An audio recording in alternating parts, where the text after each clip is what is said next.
Ladies and gentlemen, tonight we welcome both the Manville High School cheerleaders and the Shadow Creek High School cheerleaders.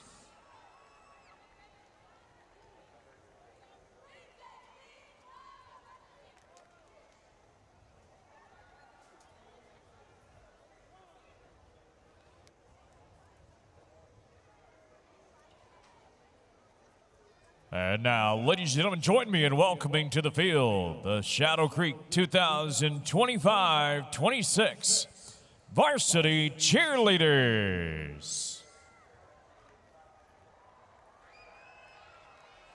Here are your 2025-26 Varsity Cheerleaders. Freshman Leah Gisa. Sophomore, Journey Carter. Sophomore, Kristen Edwards. Sophomore, Chloe Taylor. Junior All-American, Kennedy Allen. Junior All-American, Lacey Gisa.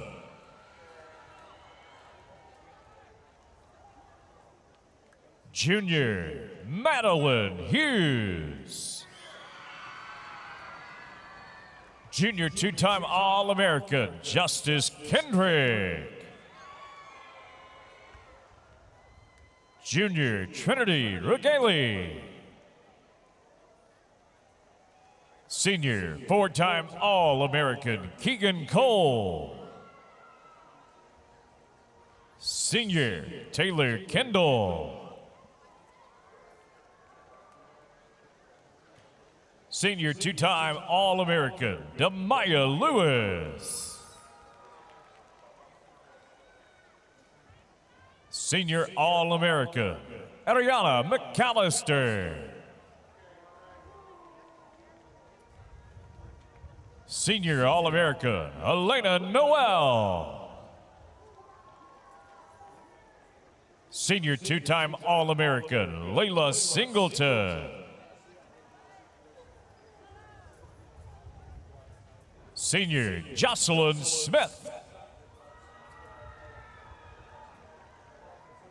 And last but certainly not least, senior two-time All-American and two-time Best Mascot of the Year, it's Finn the Shark. Your cheerleader of the week is Madeline Hughes. The Shadow Creek Varsity cheerleaders are under the direction of head cheer coach Faith Lyons and assisted by Brandy Nickerson. Put your hands together, fans, one more time, your Shadow Creek Varsity cheerleaders.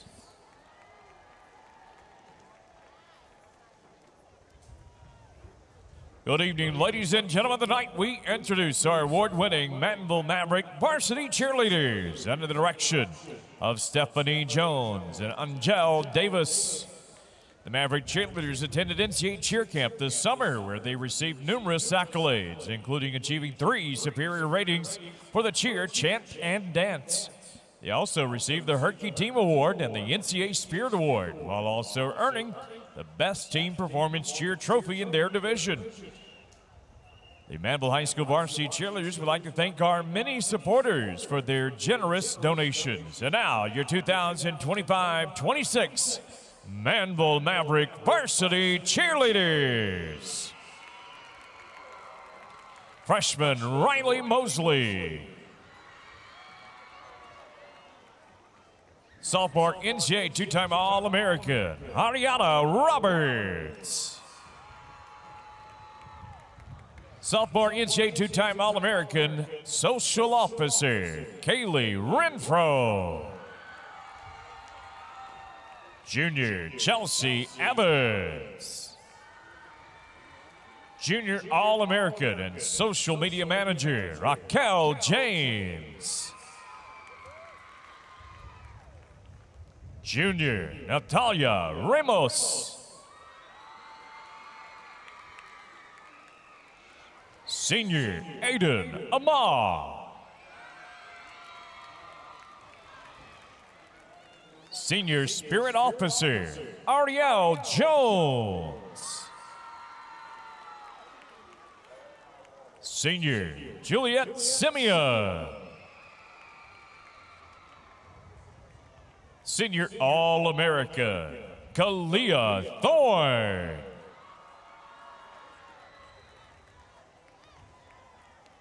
Senior Chaplain, Naomi Howe. Senior NCAA two-time All-American and co-captain, Layla Johnson. Senior NCAA four-time All-American and 2025 top All-American, Captain Caitlin Muta. And our beloved mascot, Maverina. Your cheerleader of the week is Raquel James. One more time, your Manville Maverick varsity cheerleaders. Making their way to midfield are representatives from Manville High School and Shadow Creek High School. In an expression of the intent of everyone here tonight, these students will greet one another and represent the spirit of fair play and the good sportsmanship league.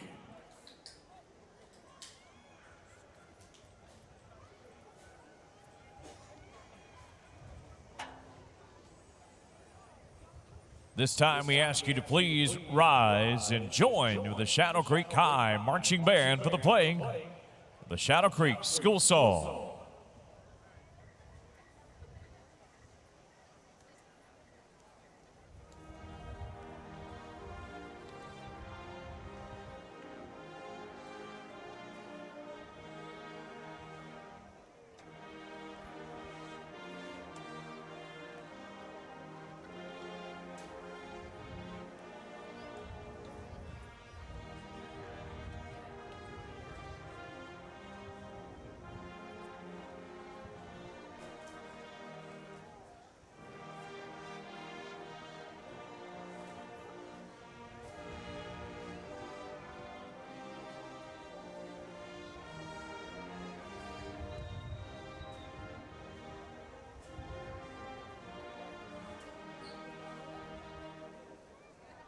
Now remain standing and join the award-winning Manville Maverick Marching Band for the playing of the Manville High School Song.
And now, take a look at the video board for a special message from our Superintendent, Carol Nelson.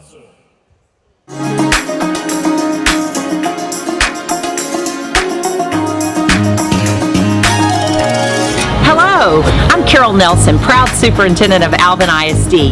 Welcome to Freedom Field. For 100 years, Alvin ISD has built champions on the field, in the classroom, and in life. As we celebrate a century of excellence, we remember the true victory lies not just in the score, but in how we play the game. Every contest is more than a competition. It's a classroom, a place to learn resilience, respect, and responsibility. Let's honor our legacy with integrity, compete with heart, and always remember sportsmanship is the mark of a true champion. Thank you for coming this evening to support our students, and may you have safe travels headed home. Here's to 100 years and the next 100 to come.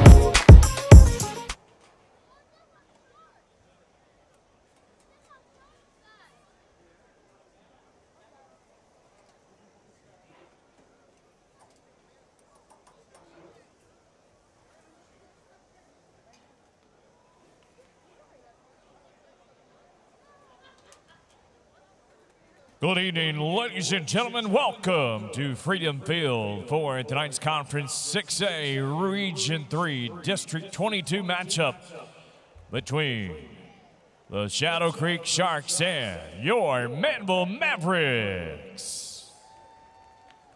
Shadow Creek Sharks come in tonight's game with an overall record of 2-1, 1-0 in district play. Your Manville Mavericks also come in tonight's matchup with an overall season record of 2-1, 1-0 in district play. Our game will be conducted according to the rules and regulations of the University Interscholastic League. Regardless of the outcome of tonight's game, all the players you will witness on field are winners and have made great sacrifice in order to achieve athletic excellence.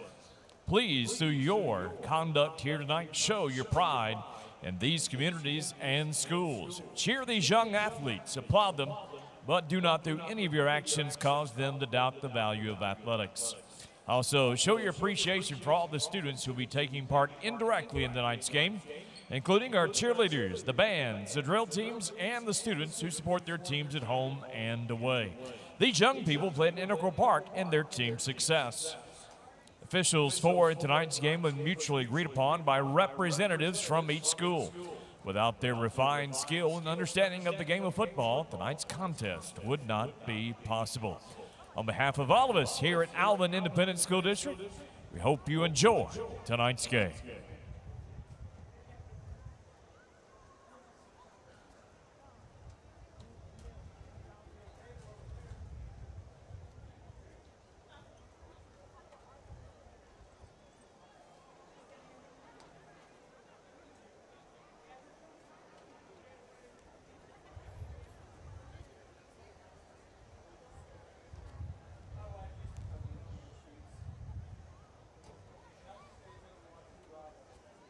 As part of Military Appreciation Night tonight, we ask if tonight you are part of our nation's armed forces as well. If you are a first responder, former or active member of our nation's armed forces, will you please rise so your service and sacrifice can be truly honored.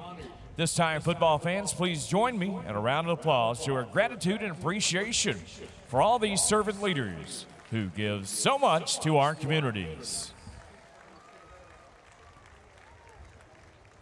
And now, ladies and gentlemen, turn your attention to the video board for a message from our student athletes. Hey,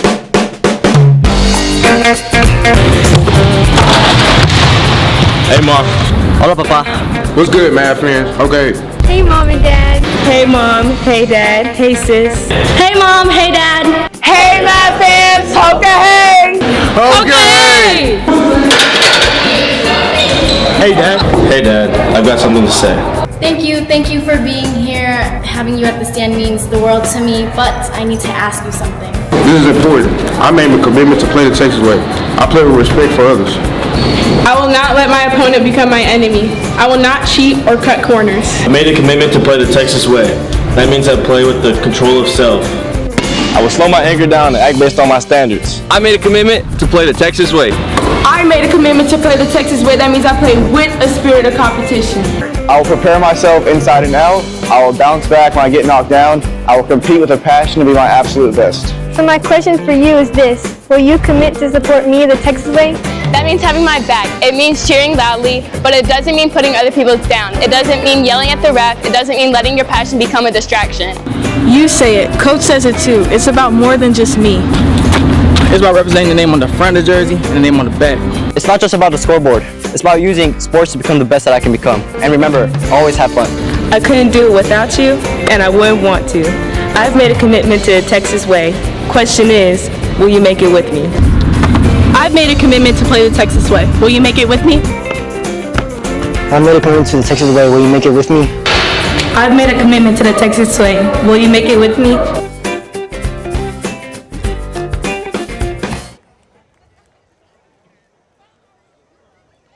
And now we wait for our teams to make their way onto the field.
Across the way, welcome to the field, fins up the Shadow Creek Sharks.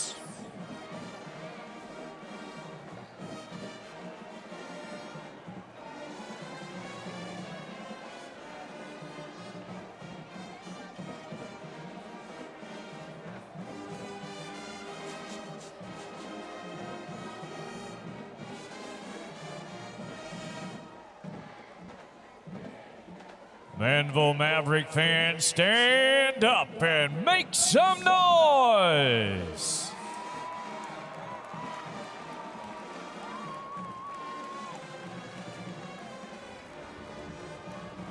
It's time for a little hoka hey. Welcome to the field, your Manville Mavericks.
Ladies and gentlemen, at this time, please rise and join us in observing a moment of silence in the spirit of tonight's competition. At this time, let us all remember and acknowledge the prevailing sense of fair play, the safety of all players, coaches, parents, officials, and spectators involved here tonight.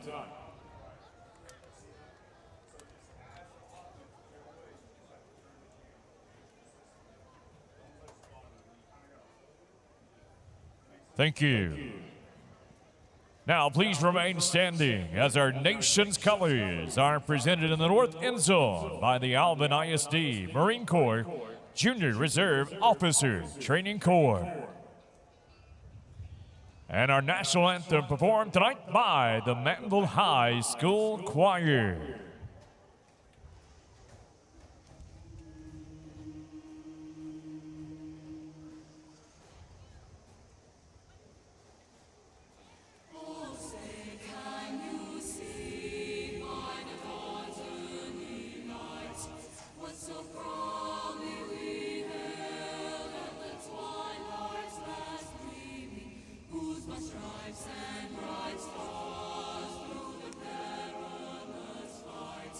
For the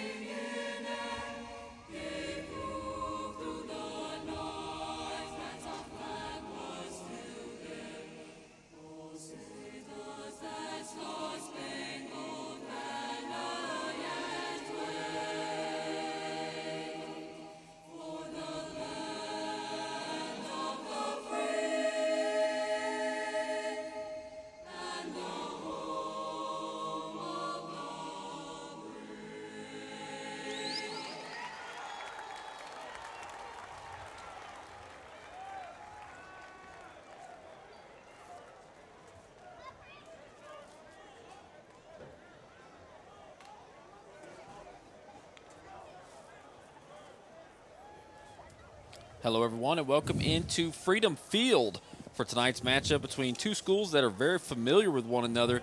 They even share this beautiful stadium as their home field, the Shadow Creek Sharks and the Manville Mavericks. Evan Geiger here with Carl Thies. Carl, how you doing tonight? Doing very well, Evan. Great to see you. Let's see some 22-6A action tonight. Yes, sir. Yes, sir. The Shadow Creek Sharks, they're technically the away team, even though this is also their home stadium. They enter the matchup with a 2-1 record. They've had a nice start to the season. Their only loss was a 37-32 loss to Summer Creek in the season opener, and that's a game we both had together here, and a game that the Sharks could have won. And they've played very clean the next couple of weeks. They dispatched Clear Creek and Alvin 39-0 and 55-0 respectively.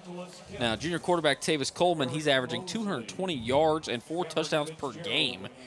Junior back Tristan Willis has gotten the bulk of the work on the ground, 94 yards per game, and he's got 4 touchdowns in 3 games. And junior receiver Jalen Adai has stepped up during the absence of Chris Stewart, racking up over 100 all-purpose yards per game, and he's got 7 touchdowns. Captain's going to the middle of the field.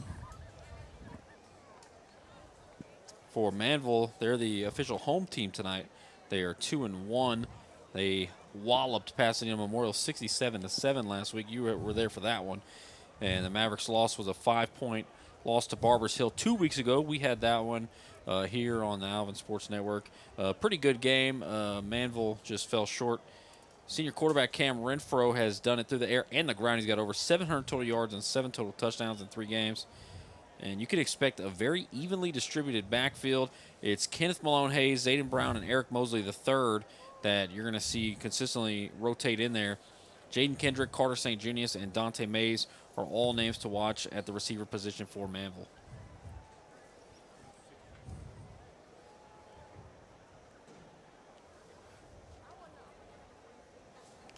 Looks like Shadow Creek has won the toss.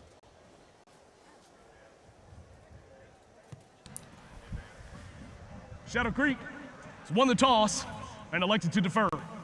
So they're going to take the ball to start the third quarter. Will receive. Shake hands, Ben. Manville's going to receive on the north end zone, the scoreboard side of the stadium. Shadow Creek going to wear those white jerseys, white helmets, white tops, white pants with the black and blue lettering, and then Manville in those, what is that, like a navy? It's navy, and I love these. You can see them really well. Yeah. They actually have their names on the back as well, the navy with the white lettering and the white helmets.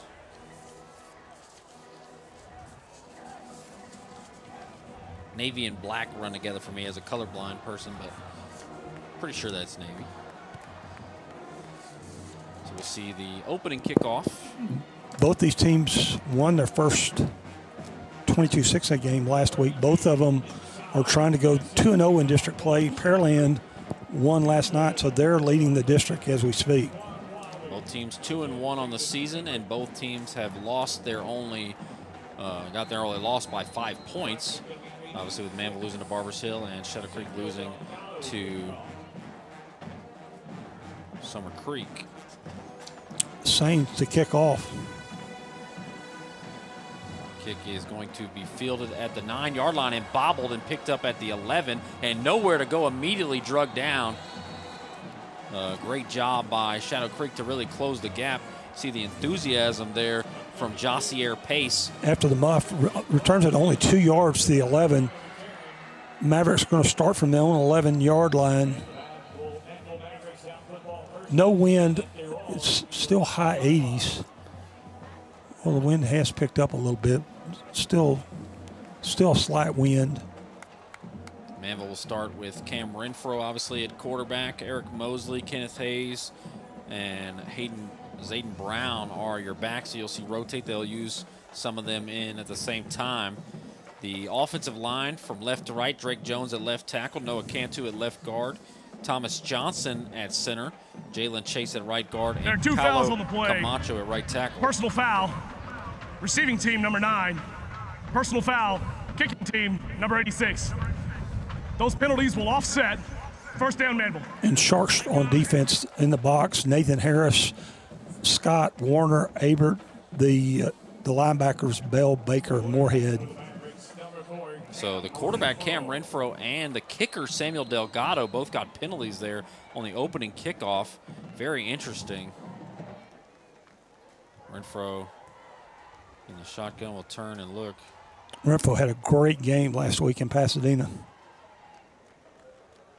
Or it was actually Kenneth Malone Hayes who got the penalty. And a handoff to Malone Hayes up the middle. There was a numerical error on the roster there, but going to pick up 3, 2nd and 7 for the Mavericks. Also out there for Manville, the receivers, Carter St. Junius wearing number 88, Dante Mays wearing number 12, Jaden Kendrick number 10, and Cameron Fitzgerald number 15. Those are the starters for Manville offensively. Back in for the Sharks, Alexander, Jackson, Johnson, and Jones. And off going on the left side and a couple of yards. Here's Kenneth Malone Hayes. Malone Hayes wears number 9. Eric Mosley wears number 5. And you also see number 2, Zayden Brown. Going to pick up 3 again, 3rd and 4. Mosley and Malone Hayes kind of thumpers. Mosley's a really good all-around back, and then Zayden Brown is quick as can be. So 3rd and 4, as you mentioned. Manville was very efficient in 3rd down efficiency last week. Renfro in the shotgun with 2 receivers to the left. And he's going to look to pass. Quick screen out there to Kendrick. Kendrick gets around the edge and picks up the first down and is out of bounds around the 26. Picks up 9. First down of the contest for the Mavericks. Spotted at the 25, in fact. 8-yard pickup. Quick little screen pass there works out for the Mavericks. They did that 3 or 4 times last week. Had a lot of success, especially blocking downfield. Made a short pass turn into long gains last week. Kendrick, the slot receiver, listed at 5'5", 155, a quick junior. And this time they're going to go end around to the right side. And making one guy miss for is driven down. That was Dante Mays, former Shadow Creek Shark, backup quarterback. Got a little bit of run last year after Stewart was injured. And this time he's playing receiver for the opposing team, and he picks up 4. Kevin Jackson with a big hit for the Sharks. Mays listed as a quarterback on the roster, but has played wide receiver in every game this season. 2nd and 6.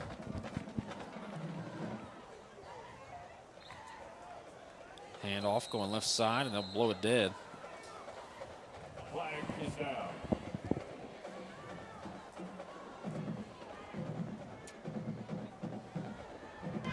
Full start. 79 to the offense. 5-yard penalty. Remains 2nd down. First accepted penalty, 5 yards against the Mavericks. Going to be 2nd and 11. Backs the ball up to their own 24-yard line. 9:50 to go here in the first quarter. Pearland and Alvin played last night. Pearland won that one 61-3. So that's 2 other teams in this district to be aware of that score on Thursday night. 2nd down and 11, as Carl said. 2 backs on the left side of Renfro, and it's going to go. No, he's going to pull it out and scramble now, firing, looking for a man, and hits St. Junius, but unable to make the catch. In coverage there was Brennan Sherrard. Sherrard, the 6'2" junior cornerback, covering St. Junius, who's just a sophomore at 6'3" and a really good-looking receiver. 6'3", 180. I mean, he looks like a wide receiver. Linebacker Tommy Baker forced Renfro to release the ball quicker than he wanted to. 3rd down and 11. The last 3rd down conversion came on 3rd and 4. The last time we had Shadow Creek, is there any linebacker that also punts for their team? Punted and blocked a punt in the same game against Summer Creek. Pretty interesting. And it looks like we're going to get a timeout on Manville. Timeout. Manville. Their first charge timeout of the half. Manville uses their first timeout with 9:16 to go in the first quarter. We're still tied at 0. Take a break here on the Alvin Sports Network and Legacy Sports Network. Be right back. Maybe you're like them, with strains and sniffles. That's why Houston Methodist has primary care near you, with a network of specialists and same-day clinics to keep you healthy. That's the difference between practicing medicine and leading it for you. Houston Methodist, leading medicine.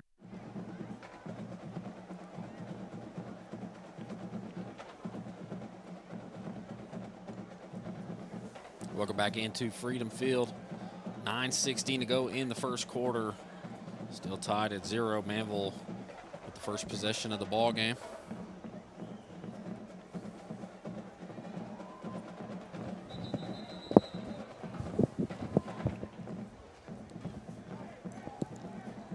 After the incomplete pass, as Evan said, Mavericks facing 3rd and 11. Mavericks go empty here. Trips to the left and 2 to the right side. They'll motion the back in there. It's Malone Hayes. Probably going to help on pass protection. No, he leaks out. Renfro looking to pass. He got time. Fires over the middle and just behind Kendrick. So it'll be a punting situation for the Mavericks. Had him open, got what they were looking for. Would have been a first down easily, but just behind Kendrick. Logan McClanahan back to punt for the Mavericks. Shadow Creek sends Jalen Adai and Chris Stewart back to return. Did not know Chris Stewart was going to play in this game. Was not listed on the depth chart. Good to see him out there. Star receiver who was injured in that week 1 game against Summer Creek. Haven't seen him since. Great athlete. Coach Green says he's the best receiver in the state. We'll see what happens, but Stewart's back close to the Manville sideline, and the punt will go to neither, and Stewart will let it bounce, and he won't pick it up, and it takes a Manville roll down to the 32.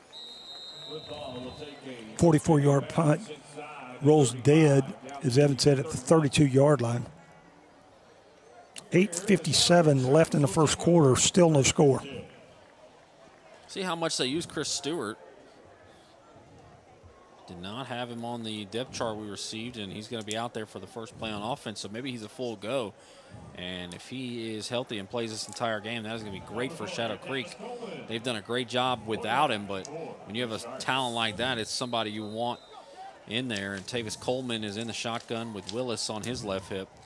Motion receiver over to the left side, and they'll have receivers stacked up on both sides. Hand off to Willis up the middle, and he keeps his legs churning, picks up a couple, looks like a gain of 3.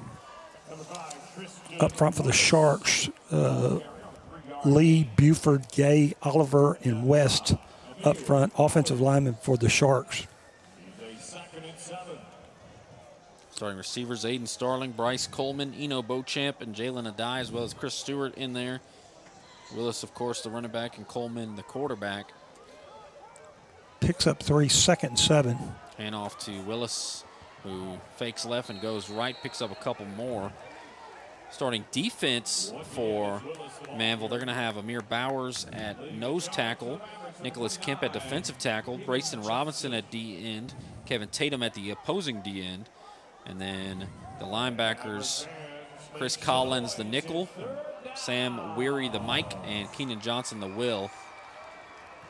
Sharks pick up 4, 3rd and 3. First third down for the Sharks. So they draw up here. Hand off to Willis again up the middle, and he's hit short of the line to gain. A little bit of an extra effort gets him a yard shy. It'll be 4th and 1. The secondary, real quick for Manville, Javon Smith at safety, Greedy James at safety, Caden Lazard at corner, and Antoine Wilder at corner. Offense stays on the field for Shadow Creek. 4th and just over a yard. See if they can pick it up. Ball at the 41, need to get to the 42, and looks like a false start. Tavis Coleman will take off running, and it is going to be a false start. It'll be 4th and 6, and we'll see if Shadow Creek changes their mind or if they still go for it on 4th down. It's a false big start. penalty. Number 3 of the offense. It's a 5-yard penalty and remains 4th down. Interestingly enough, they call it on Jalen Adai, who's been their best receiver, and now they're going to send Tommy Baker and the punting unit out there. 5-yard penalty takes it back to the 36. Baker on the season's averaged 32.3 yards. Long kick of the season, 45-yard punt for Baker. Mentioned how the starting linebacker acts as the punter. That speaks to his athleticism there. Also blocked a punt against Summer Creek that was ultimately returned for a touchdown by Cameron Hebert. A high snap, and Baker gets it away. A pretty good boot there. It's going to be fielded by a Maverick running right side. He's got a little bit of room and ended at the 40-yard line. 35-yard punt. Dante Mays, former Shadow Creek Shark, with the return there. Good position for Manville. 6:32 to go in the first quarter. Mavericks' second possession. They'll start at their own 40-yard line.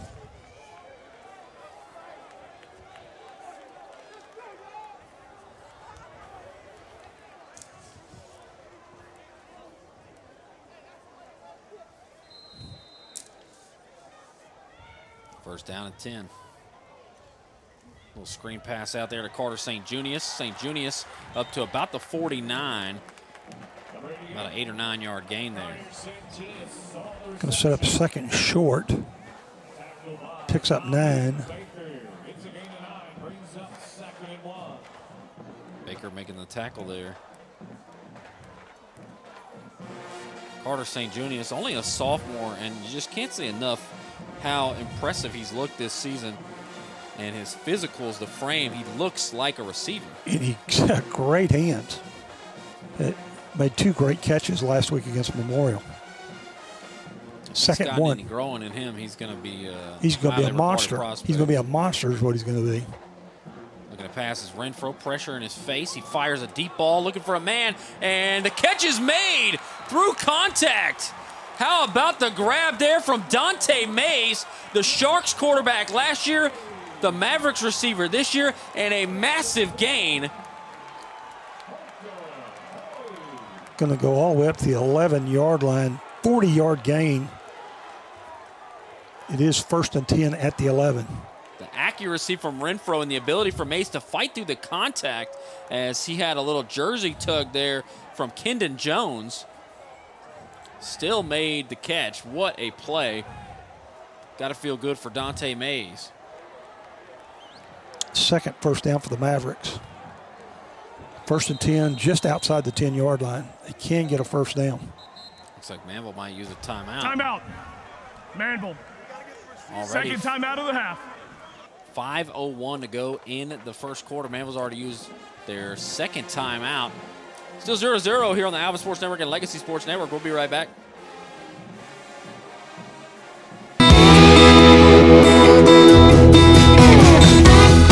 Honore's Cajun Cafe is family owned and operated by 1990 Alvin graduate Brooke Honore. Stop by for some great Cajun cuisine. Honore's Cajun Cafe, proud supporter of Alvin ISD Athletics and tonight's Press Box food sponsor.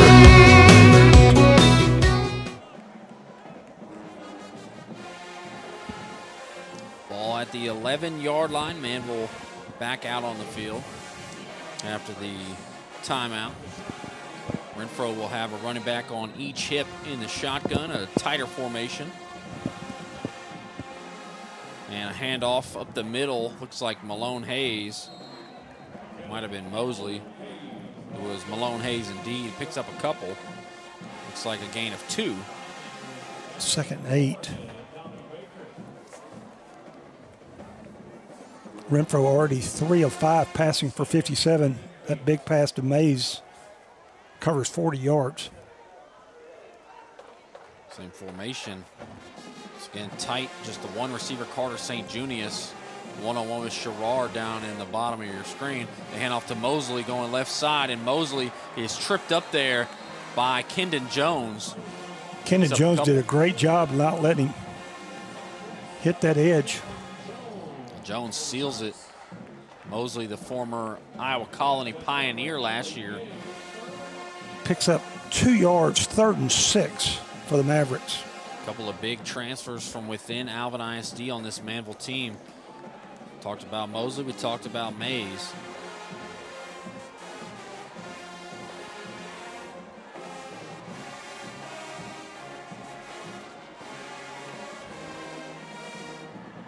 2 receivers on each side, and Mosley on the left hip of Renfro. 3rd down and 6. Renfro looking to pass, looking up the middle, going to try to scramble, and he's sacked, dropped at the 13-yard line. Big sack there by Denham Scott, junior defensive lineman, and we'll see the field goal unit come out for the Mavericks. Logan McClanahan checks in. It looks like they're going to set the ball at the 19 left hash, just outside the 19, just inside the 20. 29-yard field goal, left hash. It's up, and it is good.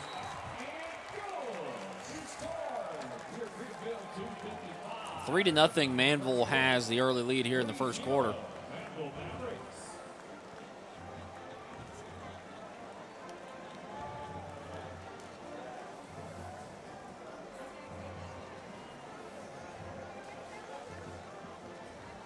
.255 to go.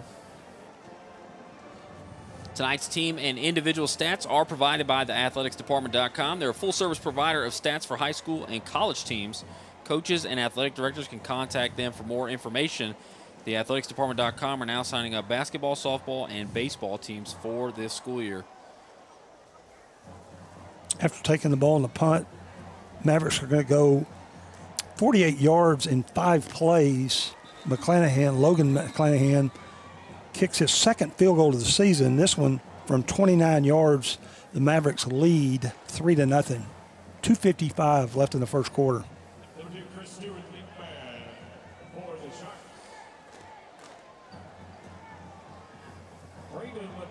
We'll see Braden McClanahan to kick it away.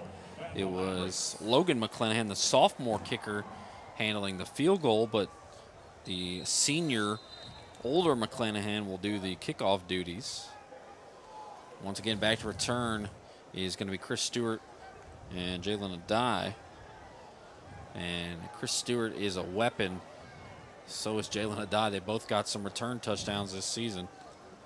This looks like it's going to be Chris Stewart who has it at the 24. We'll see if he can get some open space. He splits a gap. Oh, he's got room to run. Oh, he goes left side. And Chris Stewart is G-O-N-E gone.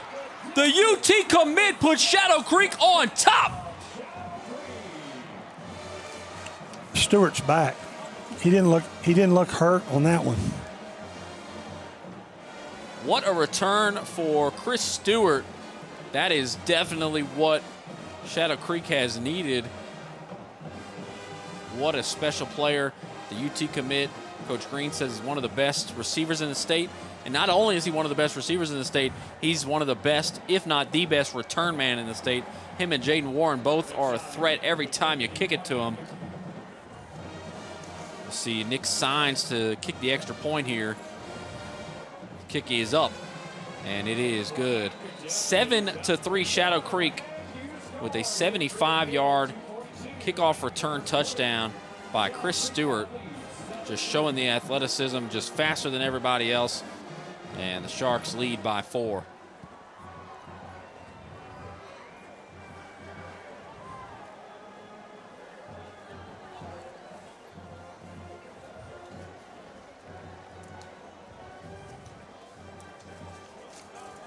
Tonight's kickoff sponsor is Top Dog Fireworks. They're family owned and operated.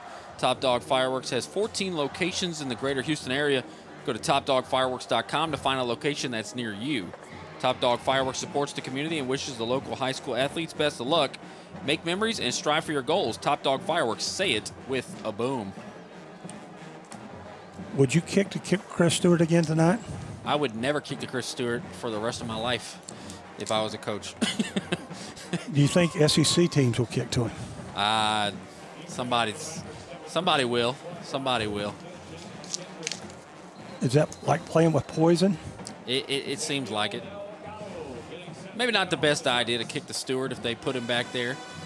Kickoff will go to the 8-yard line, and they'll fake the handoff on the return and upended there at the 17-yard line. 9-yard return. It's Antoine Wilder on the return.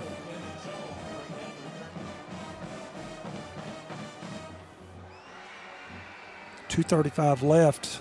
As Evan said, Shadow Creek 7, Manville 3. Here, still in the first quarter.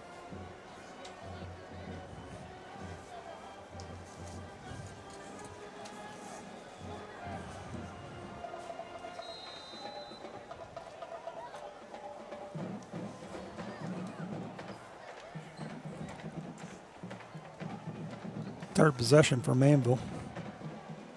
And off and immediately leveled. Just absolute penetration there by Langston Taylor. And a TFL for him.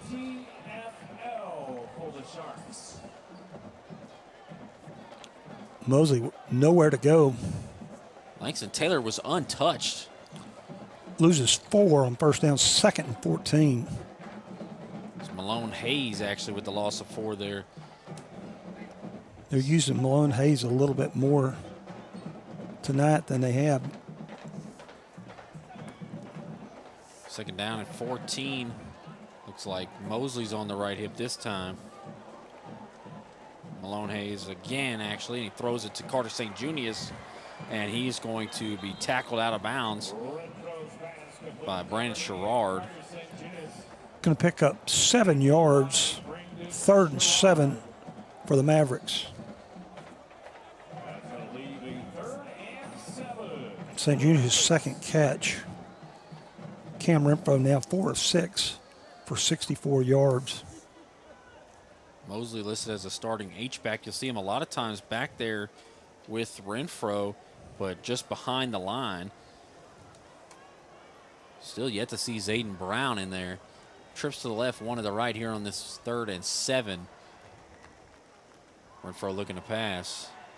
Gonna scramble right, and he's just gonna try to find a guy, and he hits a wide open receiver.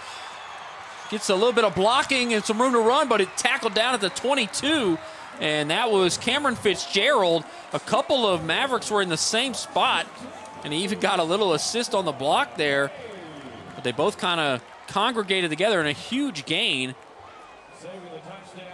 Down to the 22-yard line, 57-yard pickup.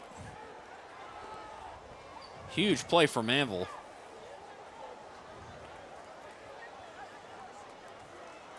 Third first down for the Mavericks.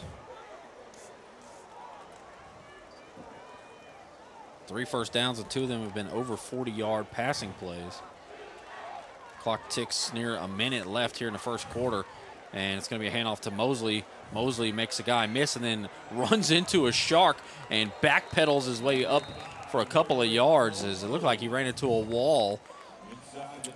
Renfro already 5 of 7 passing for 121 yards.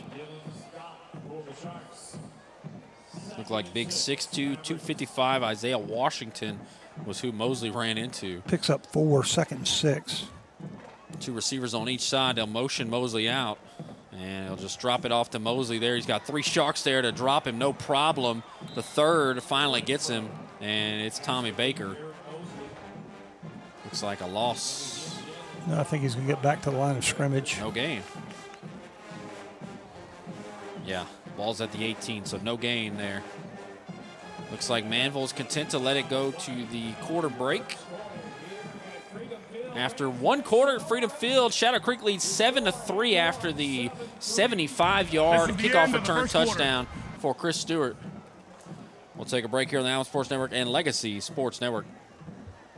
Real training for real people. That's Alvin Community College. Our hands-on programs prepare you for high-value careers so you can forge your own path. Start your journey with ACC and step into your future today.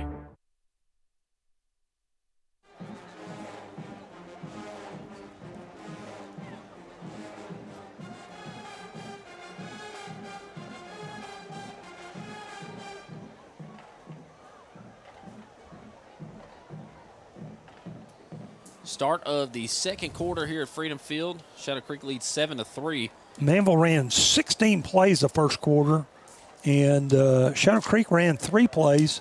Shadow Creek still no first downs. Shadow Creek Sharks lead the game 7-3. Again, no first downs, 3 offensive plays. Manville's run 16 plays from scrimmage. Manville has definitely moved the ball a little better. Offense has looked good, just hasn't been able to score a touchdown. That big sack on 3rd down in the red zone hurt the Mavericks and forced them to settle for 3. But here on 3rd and 6, a similar situation. They're going to have trips to the left and one to the right. A back on the right hip of Renfro. Shotgun snap.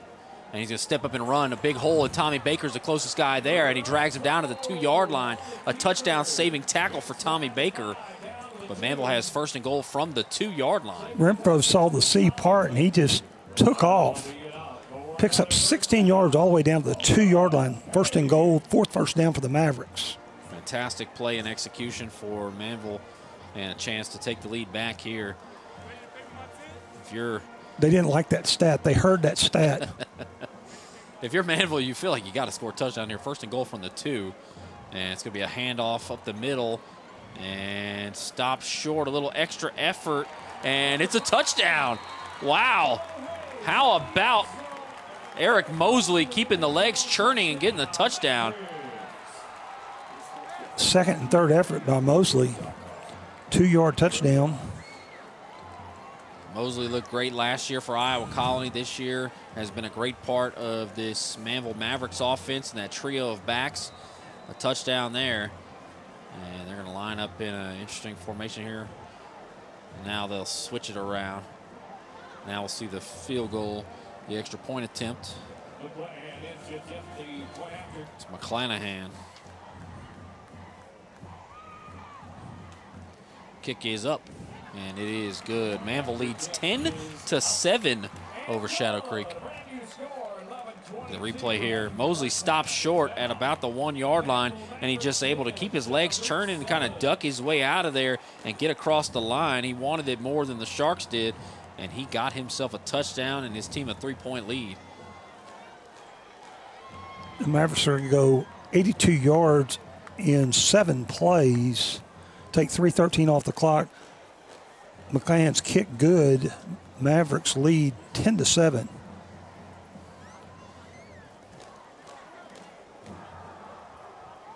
Carl, last night we had Iowa Colony and Baytown Lee. And at this stage in the game, there was already a running clock.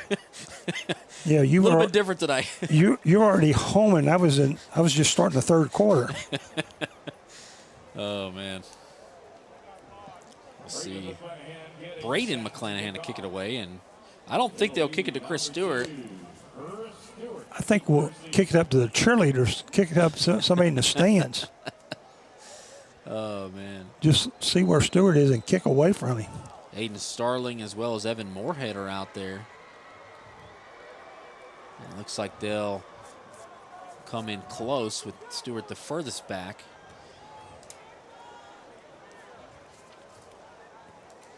Kick is going to be fair, caught at the 32. That's Cameron Frank, junior receiver. Frank got some run at quarterback against Alvin after they took the starters out, and they ran a Wildcat offense. I don't even remember if he completed a pass. Frank was 2 of 2 passing. 2 of 2, okay. He didn't throw very many passes, I knew that. Even though he got 2 of 2 for 8 yards. They must have been touch passes. Yeah. Instead of the jet sweep. Throw it forward, it counts as a pass. Sharks going to start their own 33. 11:20 left in the 2nd quarter. Trips down here on the bottom of your screen, and Chris Stewart looking for somewhere to go. They fire it deep, looking for Stewart, and Stewart up there, and no flag. Surprisingly, looked like somebody was all over Stewart. Stewart can't believe it. They're just jockeying for position. It's like a 50-50 ball.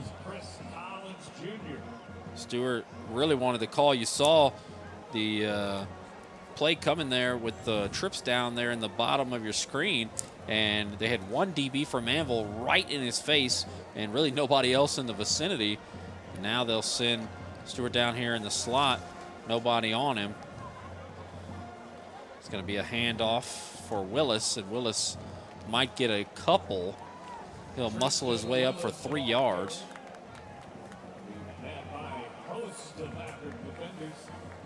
Third and 7.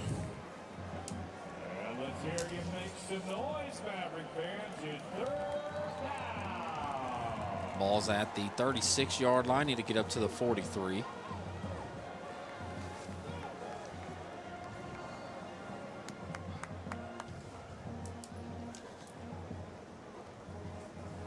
See what the Sharks dial up here on 3rd and 7. Still looking for their first down.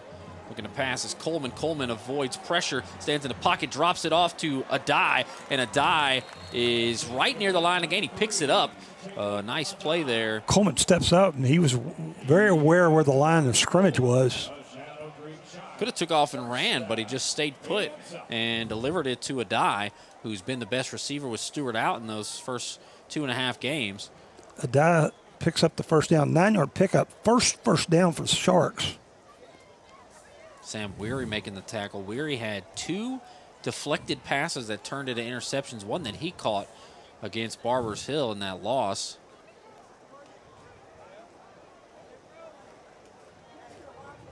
Hand off to Willis up the middle. Willis plows through some Mavericks up to the 48. I got to say, this looks like a better Manville team than the one that played Barbers Hill. Not a very inspired effort in the first half against Barbers Hill, but they came out like gangbusters in the 3rd quarter. Willis picks up 7 on first down. That was a phenomenal game. Mentioned both teams, their only loss this season came by 5 points. Close games and then blowouts the rest of the way.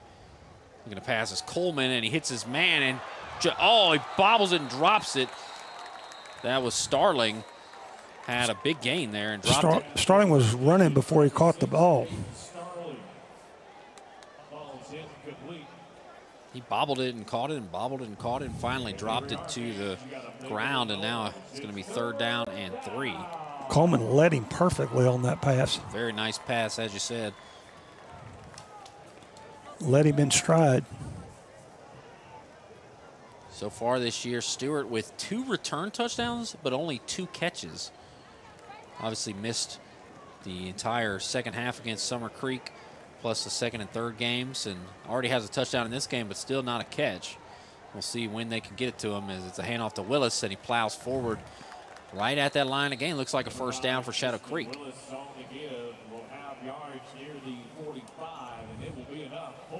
Picks up 3 and another first down. 2nd first down for the Sharks. Looks like there's an injured Shark on the field. Injury timeout. That is Willis. That is not ideal. Willis, their lead back, in the pretty much the only back they use, and you've got to hope he's okay as he looks to be in pain. Hate to see that. Christian Rogers, 12 carries on the season, so he's the next back up. Manville rotates 3 backs in and out, in and out, in and out, and Willis gets almost every carry until you end up going to the backups later in a blowout. And Willis gonna limp off the field. Hopefully he's gonna be okay. Sharks will need him in this game, but ultimately the biggest concern is his health. I stand corrected. Rogers has 4 carries, not 12. He's averaging 12 yards per carry. Rogers, Pace, and Bryant all have 4 carries on the season in three games. Pace has got a little bit of work as a backup, but he has made a ton of special teams plays. And I know as a coach that's something that endears a player to you. So we'll see if they go with Pace or who they bring in as a backup. See how creative they get. See exactly what sort of formation. It looks like it is going to be Pace.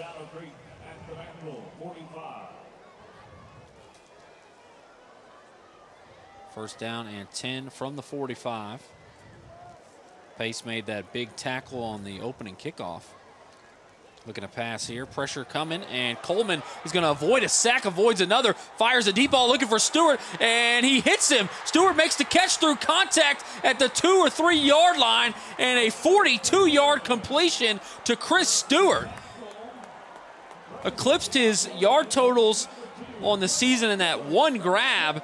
And how about the play from Tavis Coleman getting away from pressure and delivering a bomb to Chris Stewart? Chris Stewart needs to see that the 2 defenders that Coleman avoided to get that pass off to give him a chance to make the play. 43-yard pickup. down to the 2-yard line. Willis back in there. They hand off to Willis. Willis up the middle. Willis in! One play break, a 42-yard completion, then Willis comes right back. They hand it to him, and untouched in the end zone, a 3-yard touchdown run, and Shadow Creek is up 13-10 over the Mavericks. Willis as well. He ran pretty well. Looked good. He's back.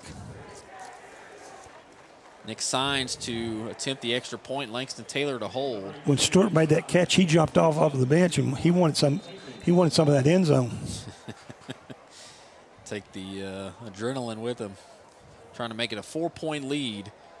Kick is up, and it is good. 14-10 Shadow Creek. 7:57 to go. Look at this. Willis, great blocking from Shadow Creek. They didn't touch him until he hit the end zone. And we'll take a break here on the Alvin Sports Network and Legacy Sports Network. Maybe you're like them, with strains and sniffles. That's why Houston Methodist has primary care near you, with a network of specialists and same-day clinics to keep you healthy. That's the difference between practicing medicine and leading it for you. Houston Methodist, leading medicine.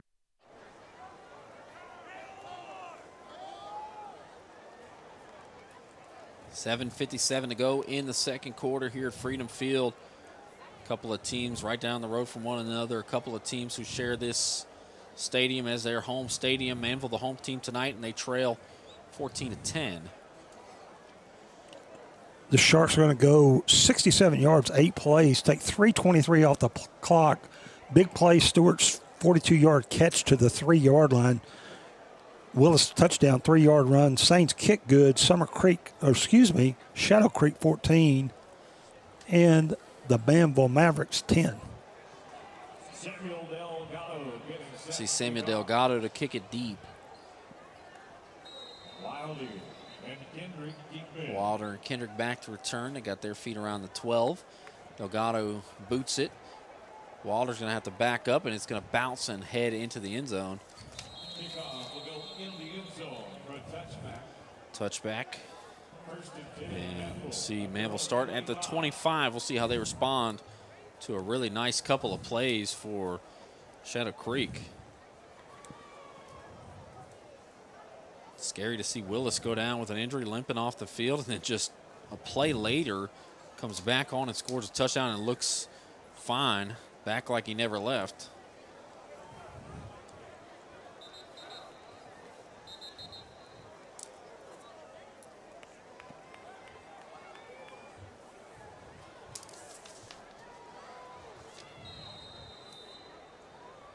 Mosley out there with Renfro in the Mavericks offense.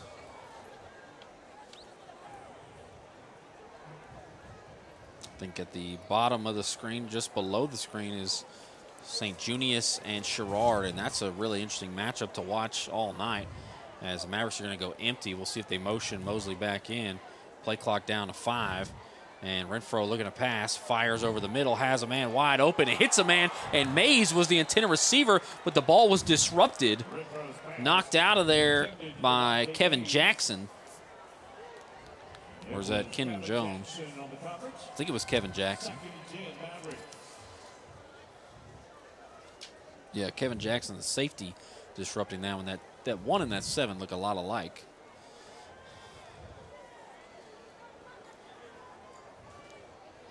See them both there in the top left of your screen. Jones and Jackson. Second down and 10. Manville has used a variety of looks. This time, 2 receivers on each side. The motion Kendrick across. And it's going to be a handoff going left side, and not a lot of room to run. Brought down pretty quickly there for no gain.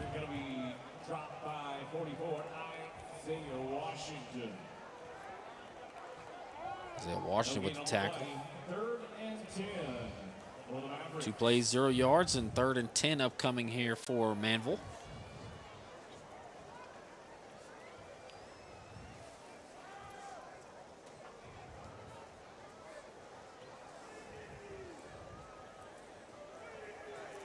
We got trips left, stacked up real tight. 1 receiver all alone on the top of your screen. And Renfro looking to pass. Renfro's going to step up. He's going to try to evade a sack, and he's going to go down. Another sack on third down for Shadow Creek, and Manville will have to punt again. Langston Taylor there for the sack, and loses 3 on the sack. 4th and 13. Manville's offense has looked pretty good tonight, but not a great possession there. You lost 3 yards on 3 plays.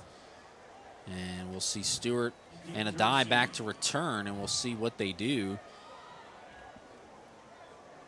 Is that Logan McClanahan again, 40? Number 40 to punt. His first punt, 44 yards. See what he does with his right foot here. Sends it high and short, and probably not going to see a return here, but not a great kick either as it bounces into a Maverick. And it's going to be down at the 47, so a net 25 yards. 25 yards. Straight up. 6:12 to go, and Shadow Creek has a chance with a nice drive and a touchdown here to take a decent lead. We'll see. Already great field position, what they can do with it.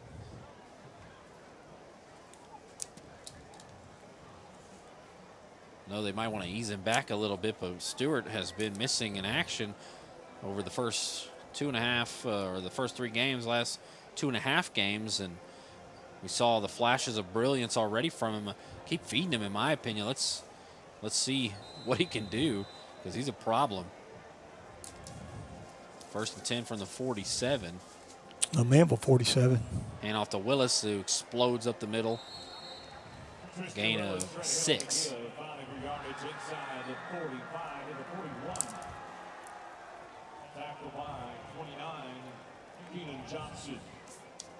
This explosion the moment he gets the ball just burst through the hole there. Willis now 8 carries for 31 yards, including that 3-yard touchdown run a while ago.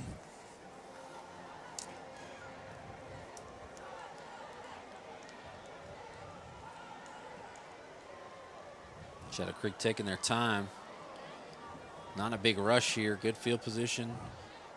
Ahead of the sticks. Looking to pass, pressure. Coleman avoids it, senses it, fires it up, looking for his man, and he hits him in stride, but just dropped. Stewart was just a step slow to get to that one.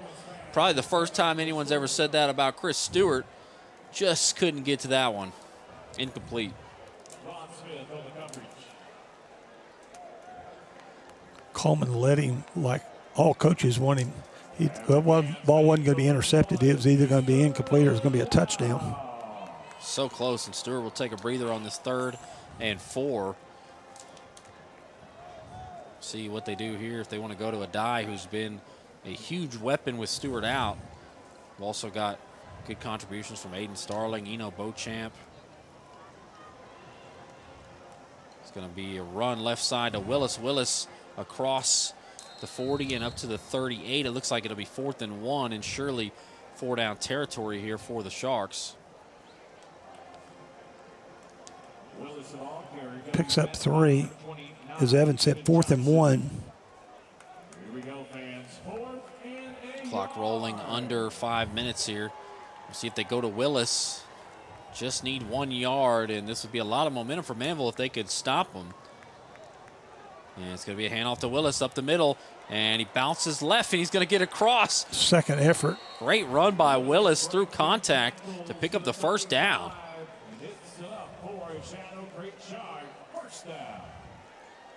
Willis, he looks like a running back. He's built like a running back. He runs like a running back. And he is a running back. What do they say? If it walks like a duck and talks like a duck, it's quacks like a duck. It's a duck. And Willis, man, he's a special running back for sure. Picked up 3 to the 35. 4:25 left. 1st down and 10. They'll fake the handoff to Willis, rolling out right, has a man wide open, drops it off to him in the flat, and he's going to avoid all the defenders and into the end zone. That's Bryce Coleman, receiver / tight end at 6'3", junior with a touchdown there, 35 yards. Just avoided a couple of Mavericks, no problemo for Coleman, and we have a 20-10 ball game, potentially an 11-point lead after the extra point here from Nick Sines. 4:12 to go. Fantastic first half so far. Kick is up, and it is no good. No good, 20-10. See the replay here. Little rollout to the right, and Bryce Coleman just all alone. I mean, no one in the vicinity able to take it in there, and he's got Wilder and one other Maverick there. He just jukes out of his shoes. It's 20-10 Shadow Creek. We'll be right back on the Alvin Sports Network and Legacy Sports Network. Real training for real people. That's Alvin Community College. Our hands-on programs prepare you for high-value careers so you can forge your own path. Start your journey with ACC and step into your future today.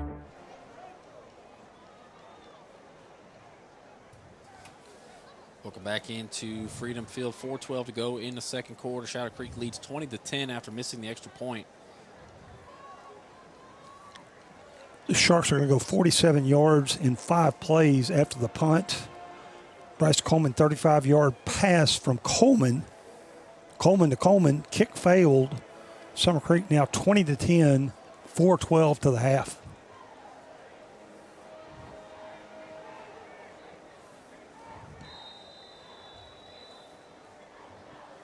Both Colemans are juniors. And the kick is deep. Wilder is back there with Kendrick. Kendrick fields it at the 12, fakes the handoff to Wilder, and runs and breaks a couple of tackles, but he's upended at the 22.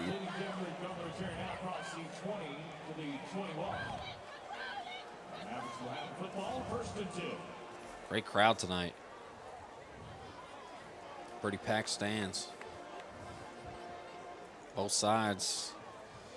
Really good turnout. Obviously not a very long drive for either school, but this is a matchup that anybody in the area is going to be interested in, and rightfully so.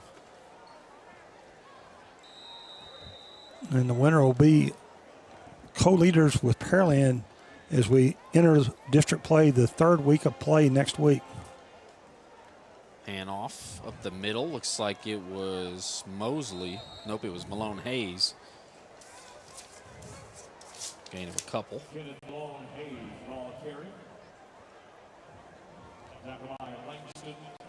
Langston Taylor officially credited with the tackle.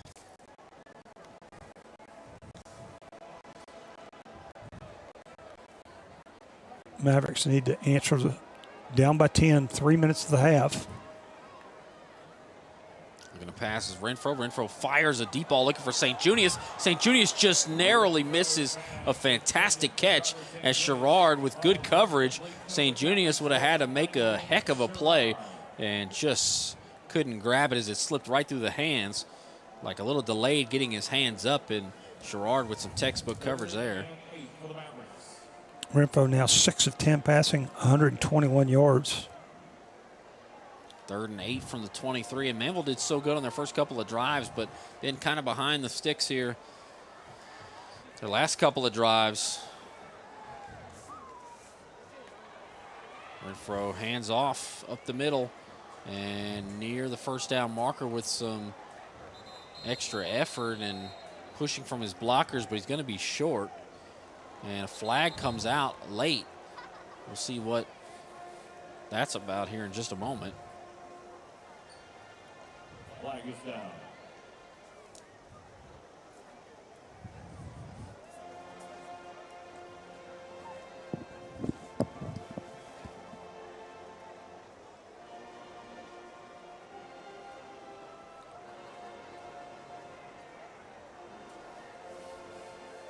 Still waiting to see what the call is.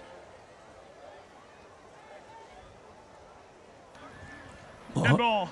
Unsportsmanlike conduct. Number 44, Shadow Creek. 15 yards out into the end of the run. First down. Malone picks up 6. 15-yard tack on. Isaiah Washington with the infraction and bails out the Manville Mavericks. Would have had 4th and 2. Possibly a punting situation, but pick up a first down with a personal foul. Not good. If you're Shadow Creek, that's something you definitely don't want your players to be doing. Not a foul you're willing to live with there. So 1st and 10 from the 44, just 6 yards away from midfield. Renfro looking to pass. Pressure, fires it deep, looking for St. Junius. St. Junius, and it's picked off. No, Sherrard couldn't finish the catch, and there's a flag. I'm not sure what the flag is for. It looked like good coverage by Sherrard. The flag came in the secondary. There's also one back near the backfield. That was a 50-50 ball. Both the defensive back and receiver were going at each other. Sherrard down on the field, and hopefully he's going to be okay. But I don't know that he did anything wrong there. I didn't see anything in the play that looked to be an infraction. There's also another flag back at the backfield. So they're going to sort all that out while they also tend to Sherrard. And hopefully he's going to be okay. Looks like he's going to come up a little ginger. We have multiple fouls on the play. Personal foul, number 5 of the offense. Personal foul, number 55 of the defense. Those penalties were offset. Passing interference, defense, number 10. Wow. It'll be 15 yards from the previous spot and an automatic first down. Back-to-back penalties against Shadow Creek. Personal fouls on back-to-back plays, and then you get burned with the pass interference. I didn't see anything that looked like pass interference. Obviously, I'm not an official, but I didn't see it either. A little shocked by that call. They're going to move it from the 44, should be down to the 41-yard line. That's 3 penalties for 35, including back-to-back 15-yarders. 6th first down for Manville. Shadow Creek beating themselves on this drive. I tell you what, would have had 4th and 2, and then the penalty, and anything that comes after that is just, it's hard not to look back and say, well, if you didn't commit that personal foul and give them a first down, none of this would have happened. And they've gained 8 yards on the drive, and then picked up 30 yards and 2 15-yard penalties. Now another dead ball situation. We'll see what's going on here. Looks like they'll just reset. So Manville with the 1st and 10 from the 41, as you said, in Shark territory. Renfro hands off left side. No, he keeps it himself, runs up the middle, and he's spun down to the 37, a 4-yard gain for Renfro.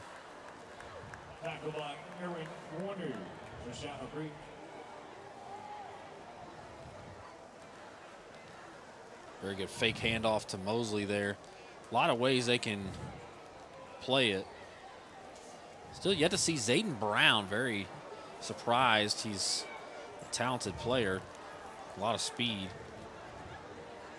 Clock near 2 minutes, maybe one more play here before the 2-minute timeout. A handoff to Malone Hayes, and he slips an ankle tackle and makes it up to the 30, and a first down for Malone Hayes and the Mavericks. We'll see if they get one more play off before the 2-minute timeout.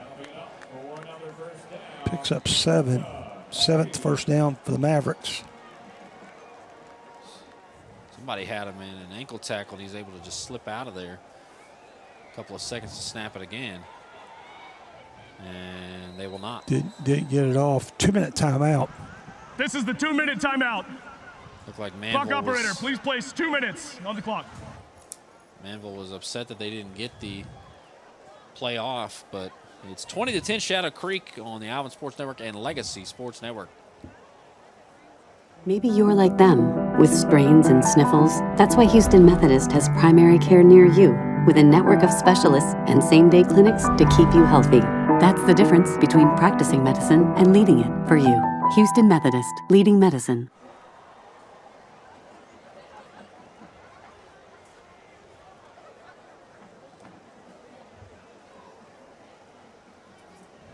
(20-10) here with 2 minutes left in the first half. A good first half of football.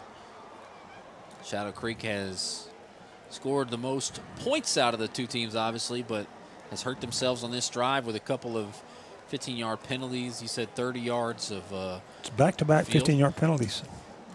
30 yards on penalties is just tough on a single drive. But well, they converted on a 3rd and 8 play, and then next play had pass interference against them. So ball's at the 30, 1st and 10. Manville wanted one more playoff before 2-minute timeout. They only have one timeout, so probably really wanting to get a score in. Likely 4-down territory, and it's going to be Renfro. No, he hands off to the left side, a little fake for Renfro, and Mosley picks up a yard. It'll be 2nd and 9. I'm just surprised Manville's just not got a lot of pep in their step. They just seem to down by 10. See the coaching staff. They need to move him up to the line of scrimmage.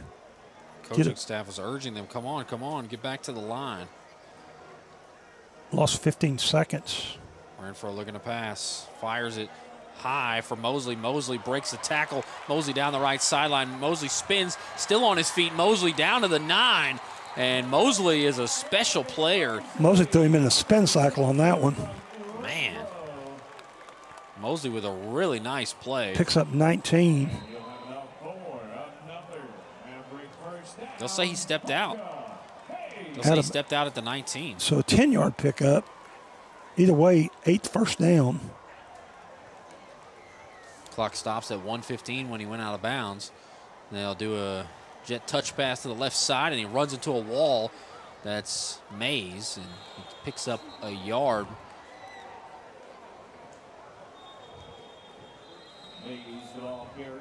Blow it dead. Looked like timeout called.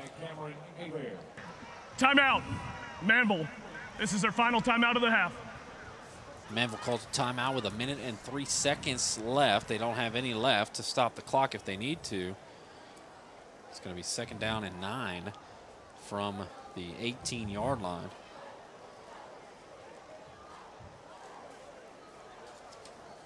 Life happens. Maybe it's a work trip, family event, or you just want to watch the game at home. Don't let your tickets go to waste. With Quick Assist, your seat gets listed for sale on every major marketplace simultaneously. No more juggling apps or stressing over resale. We make it fast, easy, and hassle-free so you save time and put money back in your pocket. From the NFL to MLB, NBA to NHL, MLS, plus college football and basketball. Download the app by scanning the QR code on the website. Quick Assist, your ticket everywhere. 1 minute and 3 seconds left in this exciting first half. We'll see if Manville can tack on another touchdown. 2nd down and 9 from the 18. Trips to the right, 1 to the left. Mosley on the left hip. And looks like it's going to be... I thought if anything it would be offsides, but you don't blow offsides dead, so maybe false start. False start. Yep, false start. Number 12 on the offense. It's a 5-yard penalty and remains first down. Dante Mays. Revenge game. 2nd and 14. 5-yard backs him up to the 23-yard line. A minute and 2 seconds on the clock. 2nd and 14. Renfro looking to pass, fires it to St. Junius, and he's hit and sandwiched by a couple of Sharks, tackled at the 15. It's going to be 3rd and 6. Split the defenders. Manville moving with a little urgency now here on 3rd and 6.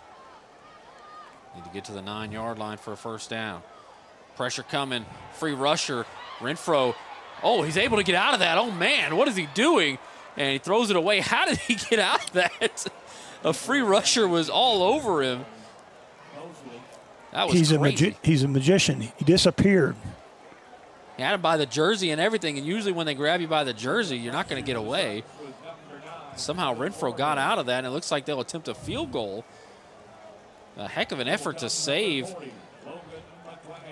a field goal opportunity here. Logan McClanahan will attempt it. Left hash going to set on the 22-yard line, 32-yard field goal. Trying to make it a one-score game here with 33 seconds left in the first half. Renfro to hold. Play clock down to 1. And Manville is going to take a 5-yard penalty. Delay a game. Number 40 of the offense. 5-yard penalty. Remains 4th down. A 32-yard field goal turns into a 37-yard attempt, and if you're Manville, that is just unacceptable. you got to snap the ball there and try to make the kick. Logan's longest kick, 38 yards. This will be from 37 yards. See if they can make it here. McClanahan kicks it up, and it is good. So Manville able to capitalize regardless of the mistake there. And it's 20-13 Shadow Creek with 26 seconds left in the second quarter.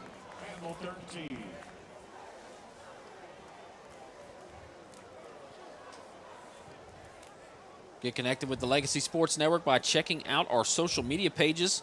On Facebook, you can find us at LSN Sports. On X, formerly known as Twitter, we are at Legacy Sports Net.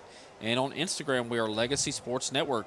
Legacy Sports Network, we're building a legacy one game at a time.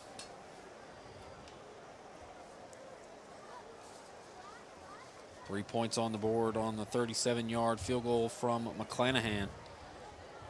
And Manville will kick it off to Shadow Creek, and I'm pretty sure they won't kick it to Chris Stewart with 26 seconds left, although Shadow Creek does have all 3 timeouts, so if they do get good field position, maybe a chance to add on another score. Kind of a darned if you do and darned if you don't situation.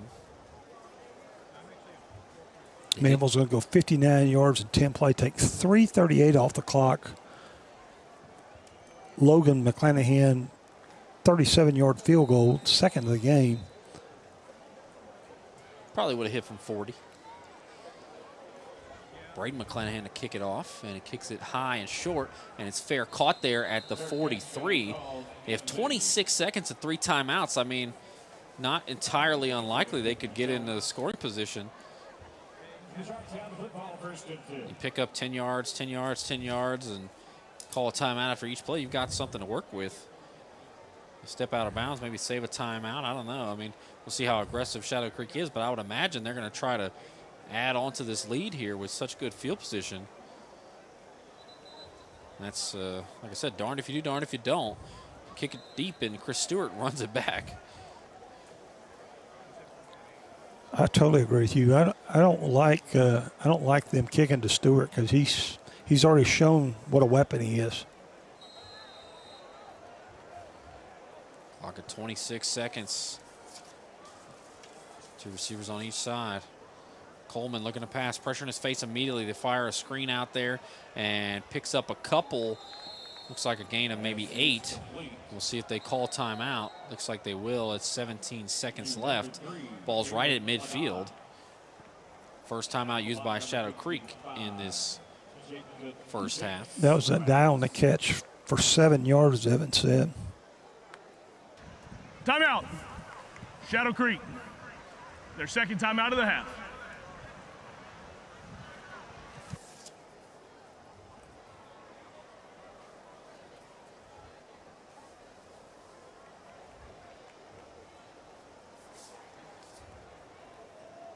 $17 seconds on the clock. 2 timeouts left. Ball right at midfield. See if Shadow Creek can make something happen. Correction, that was Shadow Creek's first timeout of the half. They have 2 remaining. I was going to say. Renfro had, or Coleman rather, had immediate pressure in his face. Both quarterbacks were number 4. 2 receivers on each side. Snap here, looking to pass. Got some time. Now he steps up. He's going to take off and run. Stumbling a bit. There's a flag, and Coleman hit down at the 41. It's kind of where they look like they called holding. Yep. That's going to hurt. Going to be bringing the ball back. Shadow Creek. Holding, number 76 of the offense. 10 yards from the spot of the foul. We'll replay second down. So he's going to move him back to the 40, it looks like.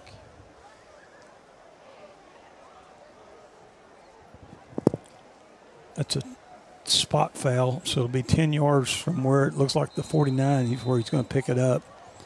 So the rush is going to be a 1-yard rush and then 10-yard walk-off.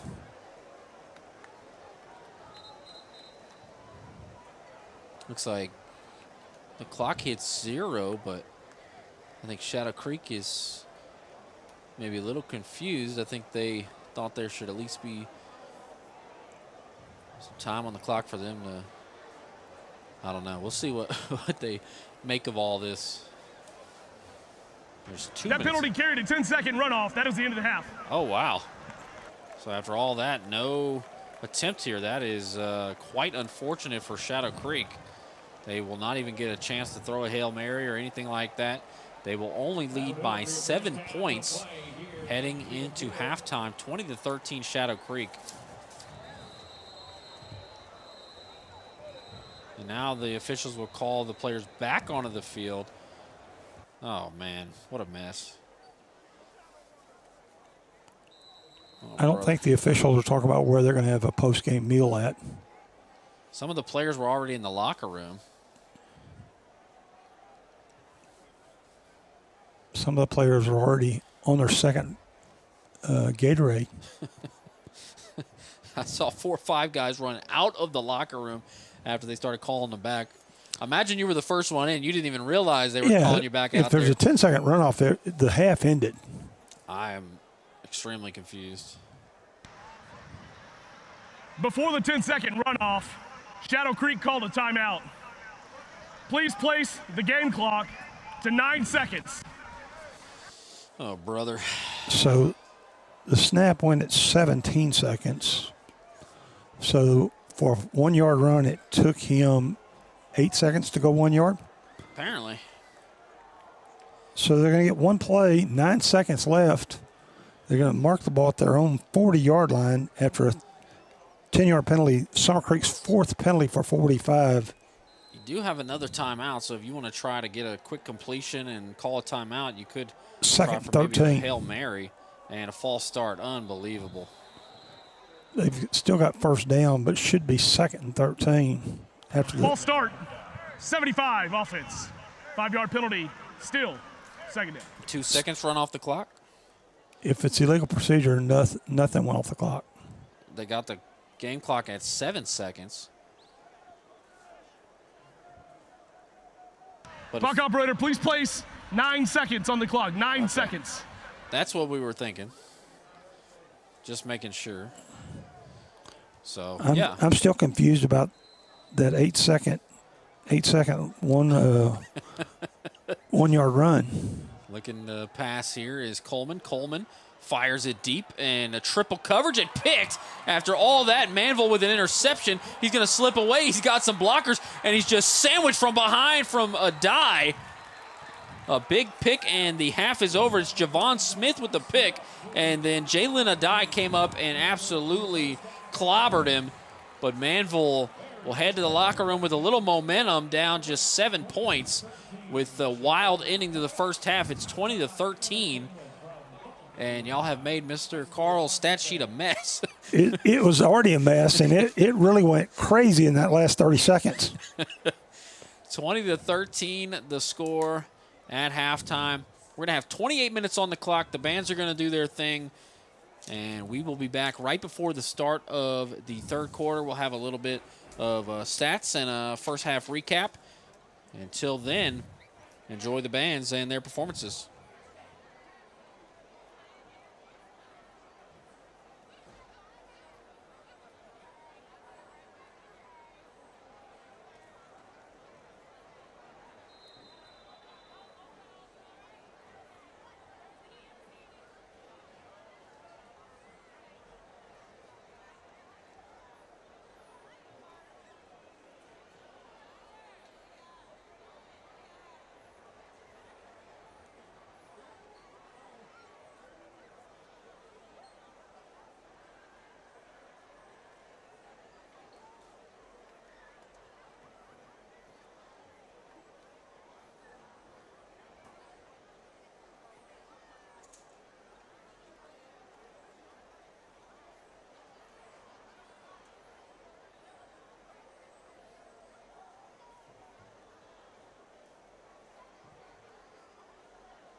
Good evening, ladies and gentlemen. Please join me in welcoming the dazzling Gems of Shadow Creek, the award-winning Sapphires dance team.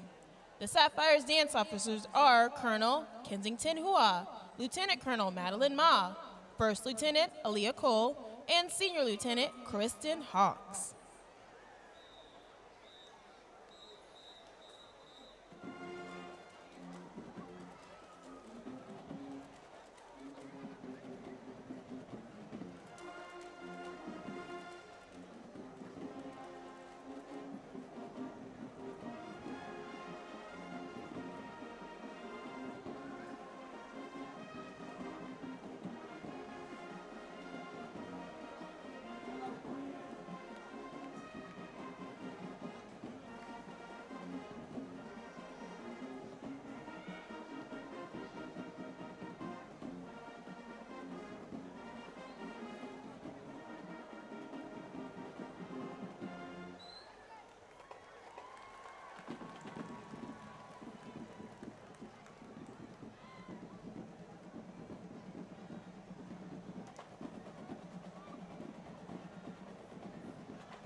The Sapphire Social Officers are President Cassandra Pena, Vice President Emma Esquivel, Secretary Alina Moran, and Spirit Leader Marley Gully. The Sapphires of the Week are Dancer of the Week, Kensington Hua, Leader of the Week, Madeline Ma, Spirit Girl of the Week, Quenisha Smith, and our Teacher of the Week is Coach Green. The Sapphires will now illuminate the field as they entertain you with a fun and upbeat poem to Runaway Baby.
The Sapphires are under the direction of Monique Jordan and Ana Maria Gutierrez. Ladies and gentlemen, get on your feet for the Shadow Creek Sapphires. A special thank you to our presenting sponsor, Granger's Restaurant and Bar in the Museum District, and our gold sponsors, B&B Portable Buildings of Alvin and Pasadena Vision.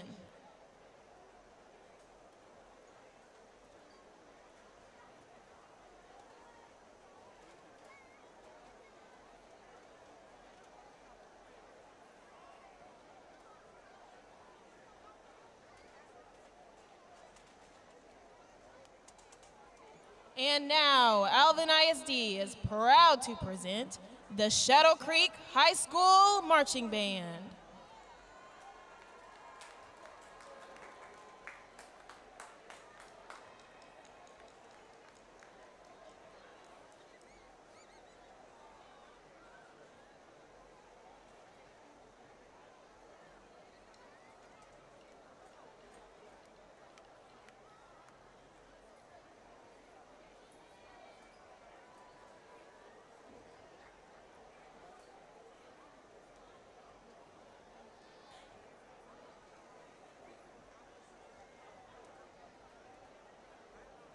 The Shadow Creek Band is under the field direction of drum majors Janelle DeSouza, Karthik Komineni, Rochelle Mucker, and Azure Ramirez.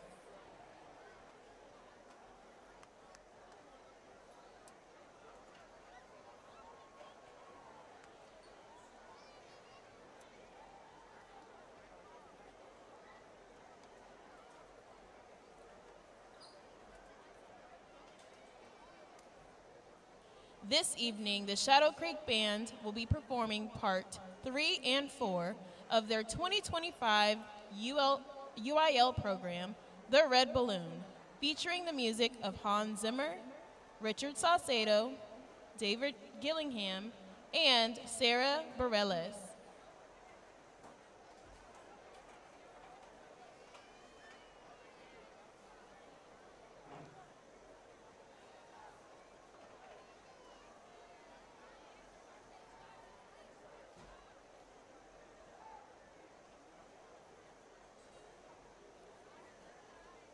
Shark Nation, let's make some noise for your Shadow Creek High School Marching Band.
Since 2016, the Shadow Creek High School Band has earned 26 sweepstakes awards and placed over 500 students in all region ensembles. The band is a 2017, 2019, and 2024 State Honor Band finalist, a 4-time UIL area marching finalist, and a 5-time TCGC state finalist. Most recently, the band was named a national winner in the 2025 Mark of Excellence and Citation of Excellence contests. Tonight, the Shadow Creek Band would like to thank their sponsors, Raising Cane's, Angelina's Quince Couture, Fast Signs, the Esquito family, and Robin Ash. Thanks for your support of these amazing students. And let's hear it one more time for your Shadow Creek High School Marching Band.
Good evening. Please welcome to the field for your halftime enjoyment, the pride of Manville High School, the Majestics and Royals dance team.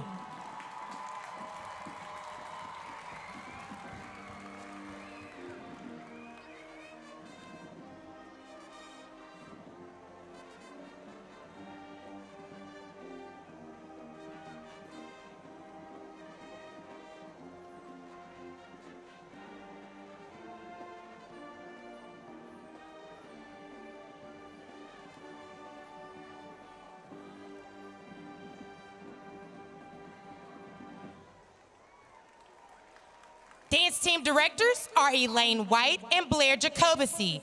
The Majestic dance officers are Lieutenant Danica Davis, Lieutenant Ryan Horn, Lieutenant Kinsley Scott, Lieutenant Aaron Williams, our Lieutenant Colonel is Avery Bagwell, and our Colonel is Lydia Kennard. Social committee members are President and Events Chair McKenna Stevens, Co-Vice President and Team Engagement Chair Tori Taylor, Co-Vice President and Public Relations Chair Jada Ufomadu, Recognition Chair Ellie Kaspersick, and our Chaplain is Mia Platt. Majestic of the Week is Taylor Perro. Spirit Girl of the Week is Ariel Herrera. And Royal of the Week is Anaya Hodges. Tonight, the Majestics and Royals will perform their feature routine to Feel It Still. Take it away, ladies.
Majestics would like to thank our sponsors, Smart Core Labs, Tuscan Villa Nails, Studio G Dance, and our platinum sponsor, Hillwood Communities.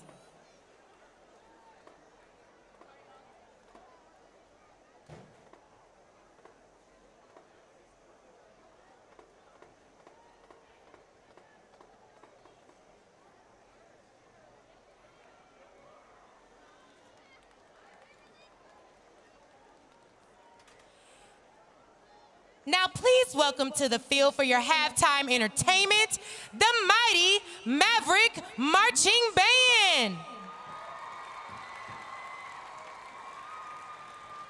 The drum majors are Eden Scott, Lillian Hammonds, Abigail Edwards, and Bella Rodriguez. Directors are Nathan Pear, Aaron Espinoza, and Ruben Dean. Director of percussion is Mr. Jerry Leffner, and the color guard director is Corky Rayna. Soloists for tonight are Isaac Sereno, Lucas Warner, and Edgar Diaz.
Tonight, the band will be performing the second and third movements of their 2025 UIL show entitled The Ties That Bind Us.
Let's give another round of applause for the Mighty Maverick Marching Band.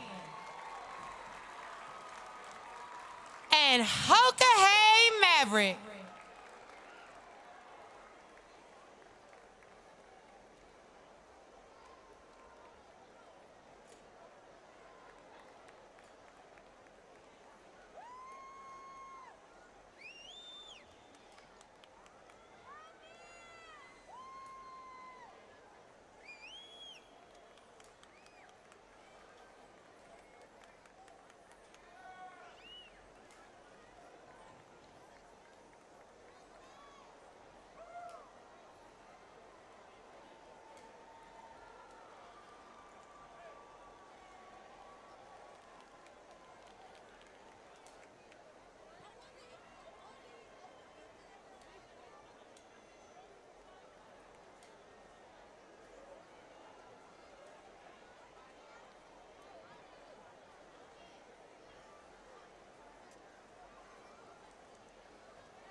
Welcome back to Freedom Stadium in Alvin ISD.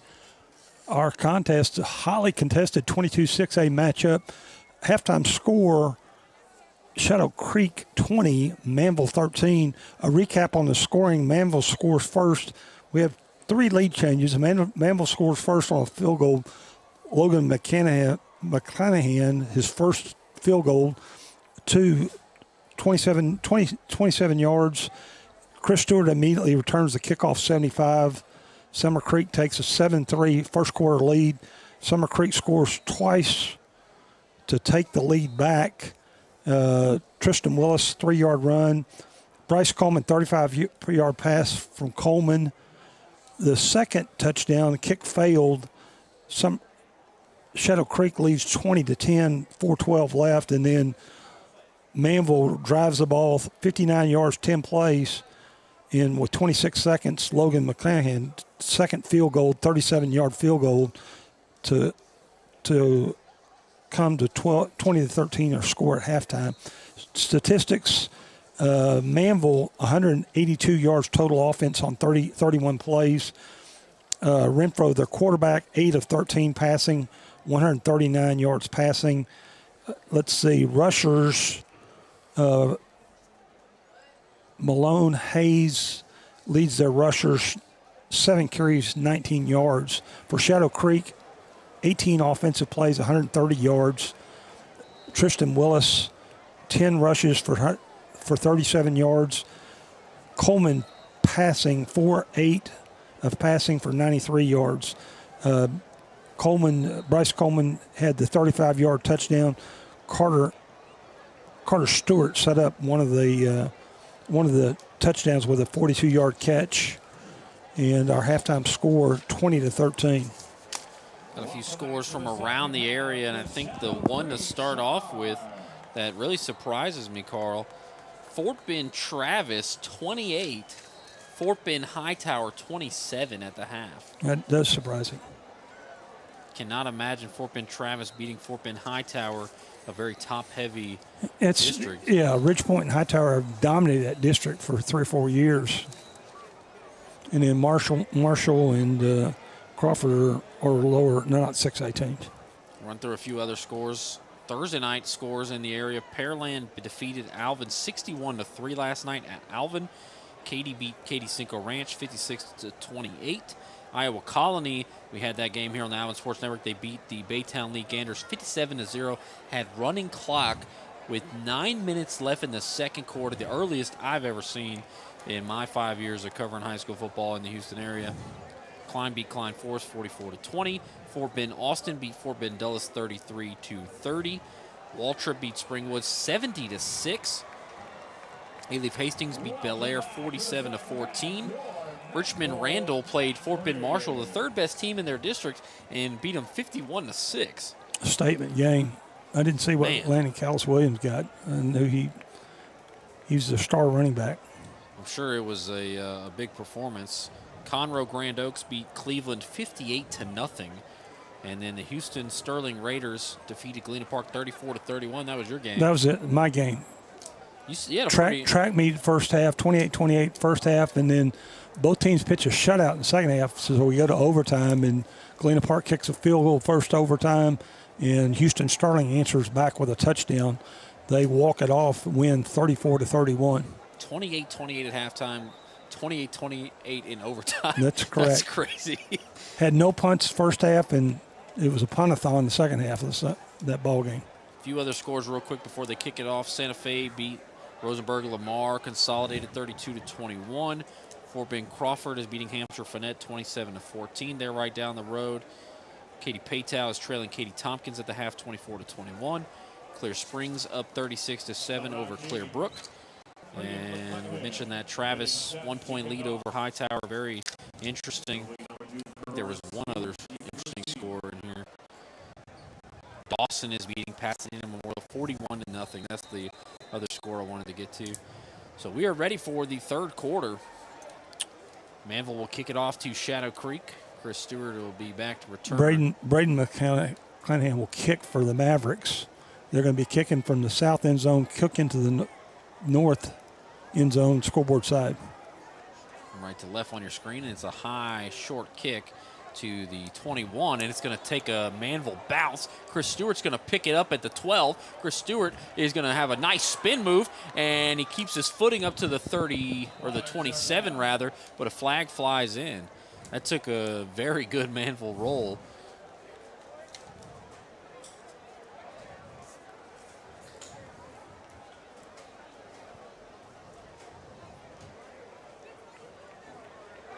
The half ended with three quicks. During the return, illegal block in the back, receiving team, number 23. That penalty will be added, 10 yards from the spot of that penalty. It'll be a first down. It's Jossier Pace. Shadow Creek ended the half with 3 penalties. Now they're going to start the second half with a penalty. Shadow Creek now 6 penalties for 60 yards. Ball will be spotted at the 13. So 87 yards of field in front of the Sharks.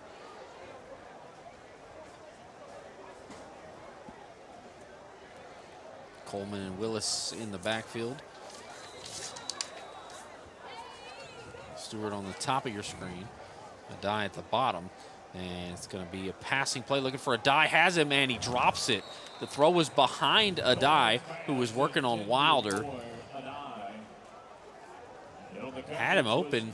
Adai beat Wilder off the jump. Just threw it behind him. Shadow Creek offensive line starters still in the game. Lee, Buford, Gay, Oliver, and West up front for Shadow Creek.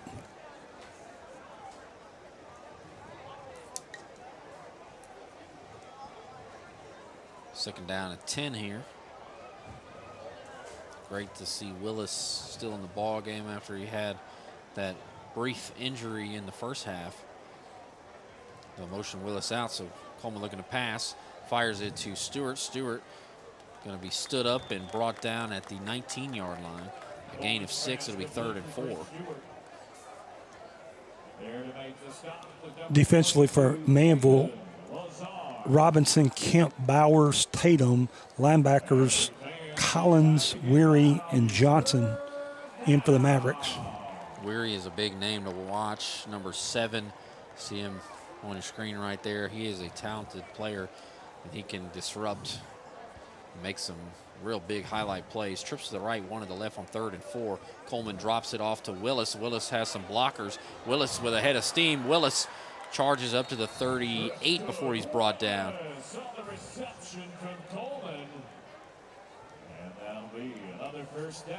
6th first down for the Sharks.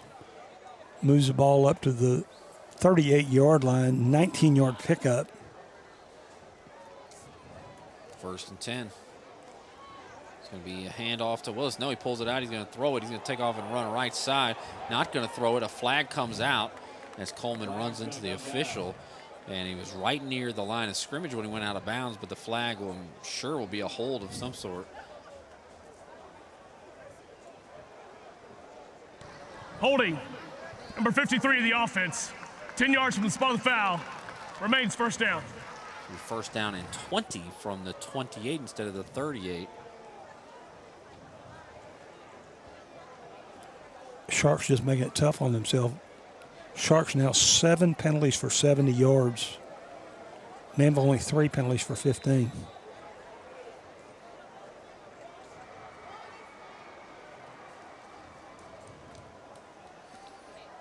Coleman now 6 of 11 passing for 118 yards.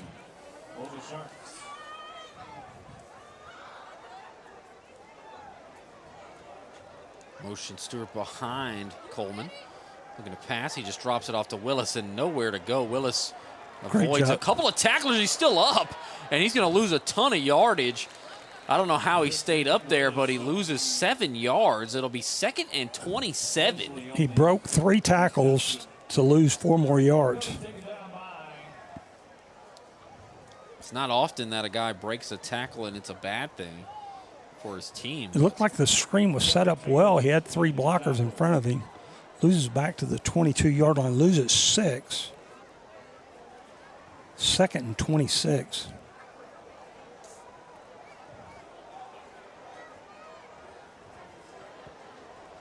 Shotgun snap.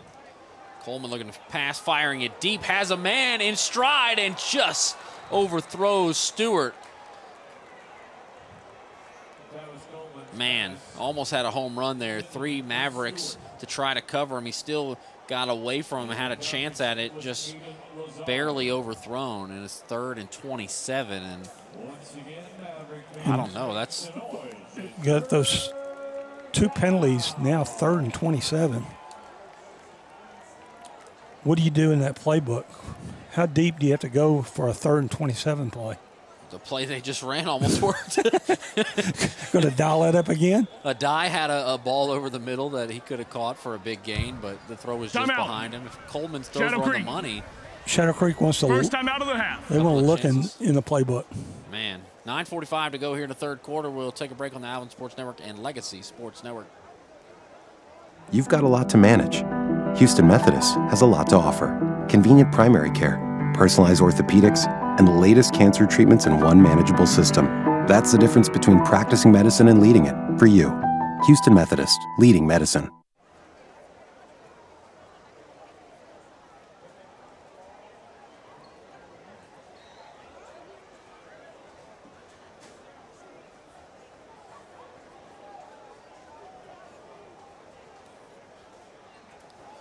.45 to go in the 3rd quarter here from Freedom Field. Shadow Creek leading Manville by 1 touchdown. It's 20-13, and it's 3rd and what seems like forever. I think it's 27. 3rd and 27, so we'll see what the Sharks do here after a near touchdown pass to Chris Stewart. Another pass early in the drive to Adai. That was just behind him.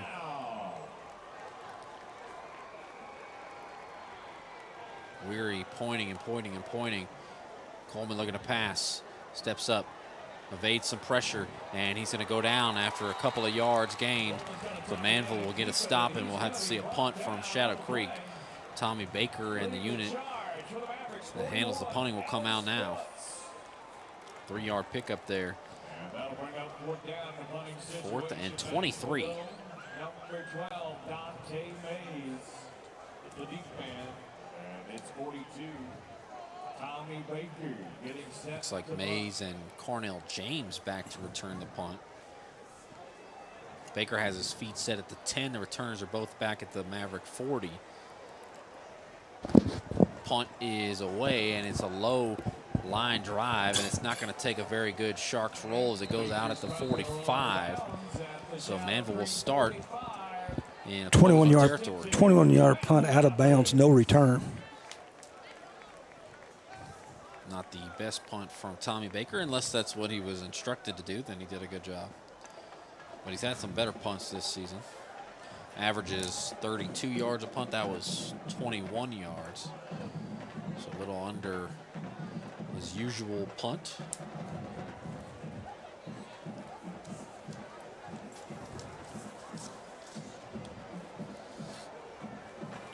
Manville will take over for their first time here in the 3rd quarter. 8:55 to go. 2-back formation. They'll hand off to Malone Hayes. No, Renfro keeps it himself and plows forward up to the 38.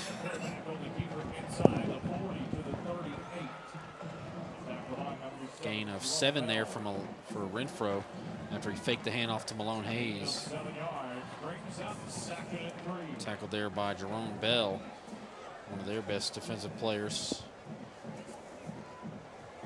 This time they do go to Malone Hayes. Malone Hayes with a little jump cut. Oh, the ball pops out. Looks like the Sharks have it. Wow. It happens that quick, and it looks like it was Kevin Jackson who came away with it. The safety pounces on the ball. Maybe we'll get a replay here. Yeah, we will. So Malone Hayes with a nice jump cut, and the ball just pops out there.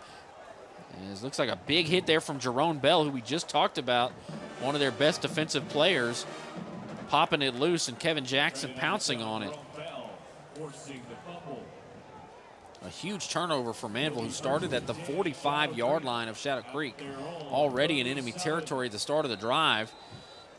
Seemed like a good opportunity to get points and make it a closer game, and a fumble there from Malone Hayes. And that is tough for the Mavericks to deal with. Let's see what Shadow Creek does here. Hand off to Willis. Willis going right side. Willis runs into some of his own blockers, keeps the legs churning down at the 43. Gain of 6. We met by top 9, Amir Bowers. Gain of 6 yards. Brings up 2nd down.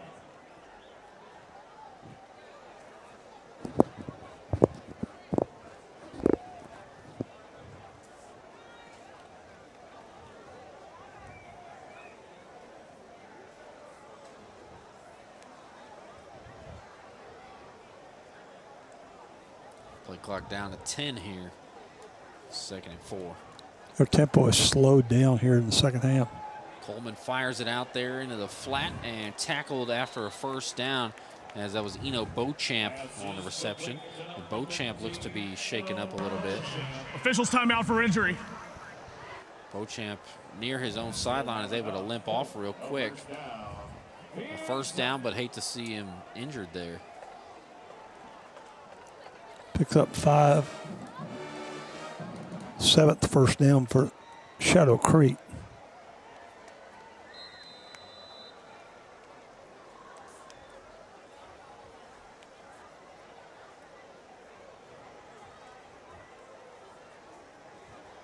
First down at 10. Starling in there for Beauchamp, as well as Coleman and Stewart, and a die. Willis on the left hip of Tavis Coleman. And looking to pass, firing it behind Stewart. A couple of Coleman's throws have been behind receivers, just been a little off. And I feel like that's the biggest difference in the ball game between these two teams, is Coleman has had some opportunities and just misses by a small margin, and some big plays wiped away by errant throws. Coleman now 8 of 15 passing, 117 yards. Hand off to Willis right side. He's got a pretty good hole. Willis with a nice cut right side. Willis with a stiff arm. Willis with another stiff arm, and cut down at the 35. A nice gain. Out of bounds, 17-yard pickup. Looks like another official's timeout. Official's timeout for injury. Nice stiff arm from Willis. Really nice shot of the run there, before he was tackled by Caden Lazard, who they're still tending to down on the sideline for the Mavericks.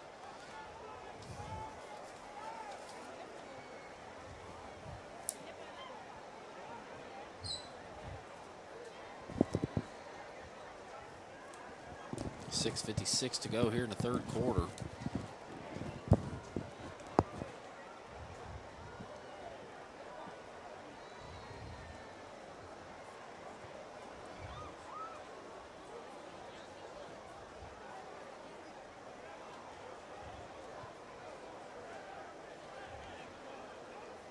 Hope the injured player is going to be all right. It was Lazard who was in on that tackle at the end of the run from Willis, and he's able to hop up to his feet.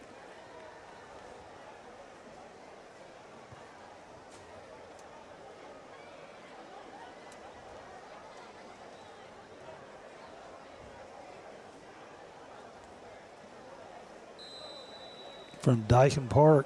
Seattle 2, Houston Astros 0. Astros batting bottom of the 6th, 1 out. Hand off to Willis. Willis, bounces it outside after some contact and cut down with an ankle tackle. Looks like a gain of 2 or 3 there. Should have been a 2-yard loss, picks up 2 yards. Second down and 8 from the 33. Shadow Creek had a terrible down and distance situation on their last drive, but after forcing a fumble and recovering it, looking a little better here on this second drive of the third quarter. Picked up 2 first downs on this drive. Looked like offsides. No flag came out, but that's a textbook free play. Looking for Coleman, and it's nearly picked. Coleman drills the DB who was trying to make the interception, and very surprised not to see a flag on either one of those plays. Coleman just leveled Carnell James. James is still down in the end zone. Officials timeout for injury. I thought also there was an offsides on Manville as one of the Manville D linemen jumped, and so the fact that we had what looked like 2 penalties and no flag, very interesting. I know you got to turn into a DB there, but yeah, the receiver did a great job of not letting the defensive back intercept the ball.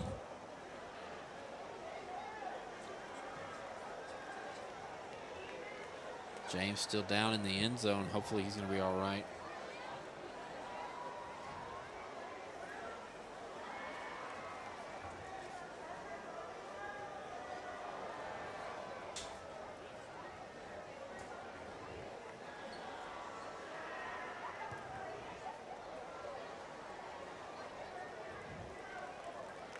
James able to make his way off the field. Probably had the wind knocked out of him the way Coleman drilled him. It's going to be 3rd down and 8. 4-down territory here from the Maverick 33.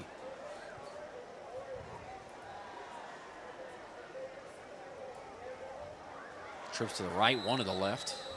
And now we'll see a Manville timeout after all that. Timeout. Manville. Still weren't ready. So Manville uses a timeout with 6:10 to go in the third quarter here on the Alvin Sports Network and Legacy Sports Network. We'll be right back. Real training for real people. That's Alvin Community College. Our hands-on programs prepare you for high-value careers so you can forge your own path. Start your journey with ACC and step into your future today.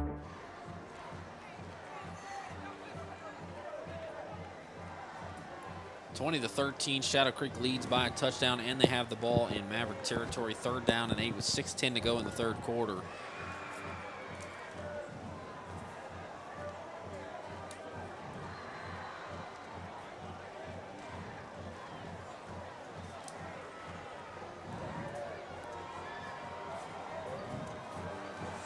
Coleman and Willis in the backfield.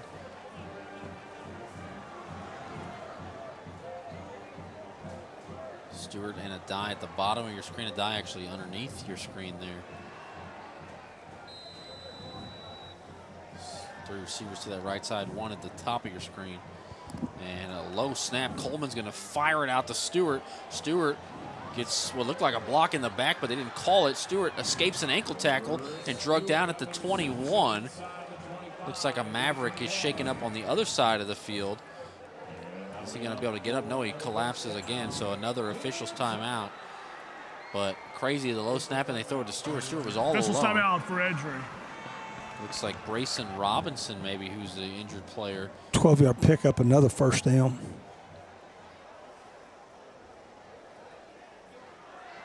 Hopefully Robinson going to be okay. Shadow Creek knocking on the door of the red zone here in just a moment.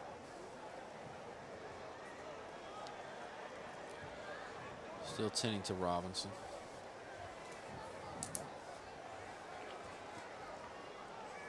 Coleman now 9 of 16 passing for 129 yards. Stewart by far is leading receiver, 3 catches, 60 yards. Robinson going to limp his way off the field. Hopefully he's going to be all right. Got tickets you can't use? Let Quick Assist help. One app lists your tickets on every marketplace simultaneously and takes the hassle out of reselling your tickets. Download the app today by scanning the QR code on the website. Quick Assist, your ticket everywhere. 5:59 to go, 1st and 10 from the 21-yard line. So have you tried Quick Assist yet on those tickets? I've been too busy to go to any games. Yeah. And I don't usually buy tickets to these games. So. Looks like a pistol formation here. Tavis Coleman and Willis, and that's a false start as clear as day. Flag is down.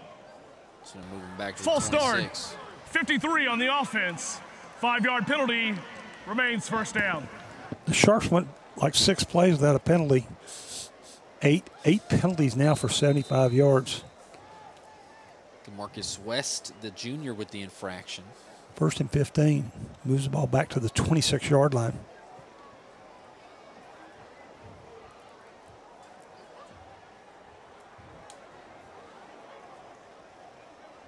Back in that pistol formation. And it's going to be a rollout to the left side. Finds Coleman again with a low throw, but he's got it, and he is in the end zone. Another touchdown from Coleman to Coleman, this time 26 yards, and both of them have been on rollouts. Like a law firm, Coleman and Coleman. 26 that time, 35 the first time. If they graduate college and they don't want to play football anymore, they can definitely start a law firm, as you said, Mr. Carl, but 26-13, the Sharks have doubled up the Mavericks and trying to make it a 14-point lead. Kick is up, and it is good. 27-13, Shadow Creek. Replay here. The rollout, easy throw. A little low, but Coleman still able to get it and turn and run in stride. Stewart didn't have to block until the last second. Coleman able to get into the end zone untouched.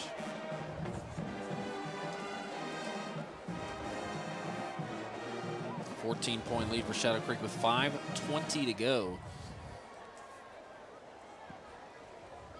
Coleman had a catch that wasn't a touchdown? No, both catches touchdowns. He's got a 35-yard touchdown catch and a 26-yard touchdown catch. Easy math says that's 61 yards and 2 touchdowns on 2 catches. After the fumble recovery, the Sharks are going to go 63 yards in 7 plays. Take 3:02 off the clock. Coleman to Coleman, 26 yards. Saints kick good. The Sharks 27, Manvel 13.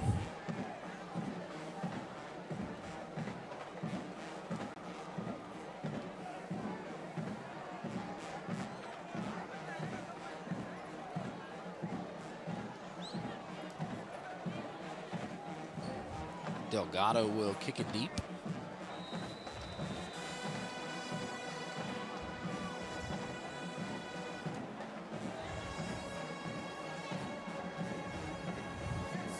Ball at the 8, and Wilder's going to take off and run right side and into a host of Sharks and brought down around the 19-yard line.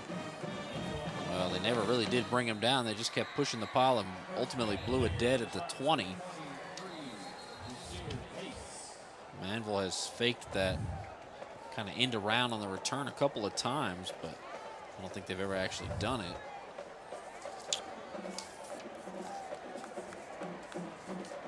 Do you sense some urgency in the Manville Mavericks? Down 2 scores. 5:07 left in the third quarter. How many of their plays have been passes and how many of their plays have been runs? They've had 14 rush plays and 20 rush plays and 13 pass plays. Yeah, they're a running offense, and when you're a running offense, it's kind of hard to come back. Zayden Brown, we have not seen, had 2 touchdowns last week.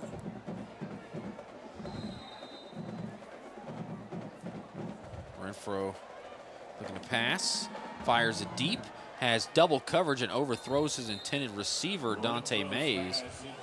Jones and Jackson were there in coverage. I think Renfro is a capable quarterback, and I think that he has good weapons. They're a running offense, and it's hard to come back when you're a ground and pound team. See if they can make it happen here as the handoff left side, and this is actually a pretty big run away from the defenders and down the left sideline, and he is going to be tackled from behind at the 7. Immediately made me eat my words, did Eric Mosley. A huge run of 63 yards. 64 yards, big run.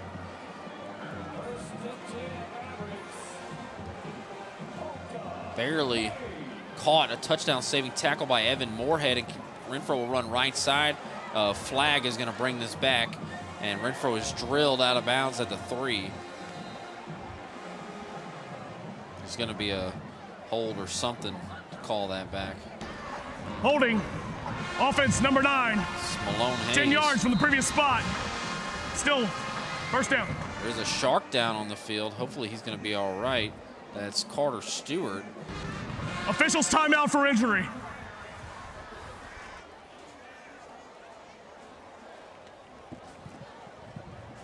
Stewart looks to be in a bit of pain, and hate to see that. His brother Chris will come off the sideline and come check on him. Stewart up on his feet now, and good to see that. His brother will help him off the field. Huge run for Manville. Just when we're talking about them, the game getting away, huge run all the way down to the 6-yard line. Very well executed run. They went left side. It seemed like all the Sharks were on the other side. I just knew he was going to step out of bounds. He tight roped it. Stayed in bounds. Great run from Mosley. I thought with the pursuit angles the Sharks were taking, there was no way they were going to let him get around the edge completely, and he did. And finally, Moorhead was able to track him down. I wasn't sure if he was going to take it the distance, but it's 1st and goal from the 16. And a handoff left side again. Nice looking run. Keeps the feet churning down at the 4. Another good run from Mosley. He's such a good back. Picks up 12 to the 4. 2nd goal. This kid was the backup running back at Iowa Colony last year. Mosley now 7 carries for 95 and 1 touchdown. 2nd and goal from the 4. A lot more manageable as they go to Kendrick. Kendrick around the edge, and Kendrick is going to be brought down for a loss of 3. 3rd and goal from the 7 now. Manville has to get a touchdown. Down by 14. Definitely don't want to settle for a field goal.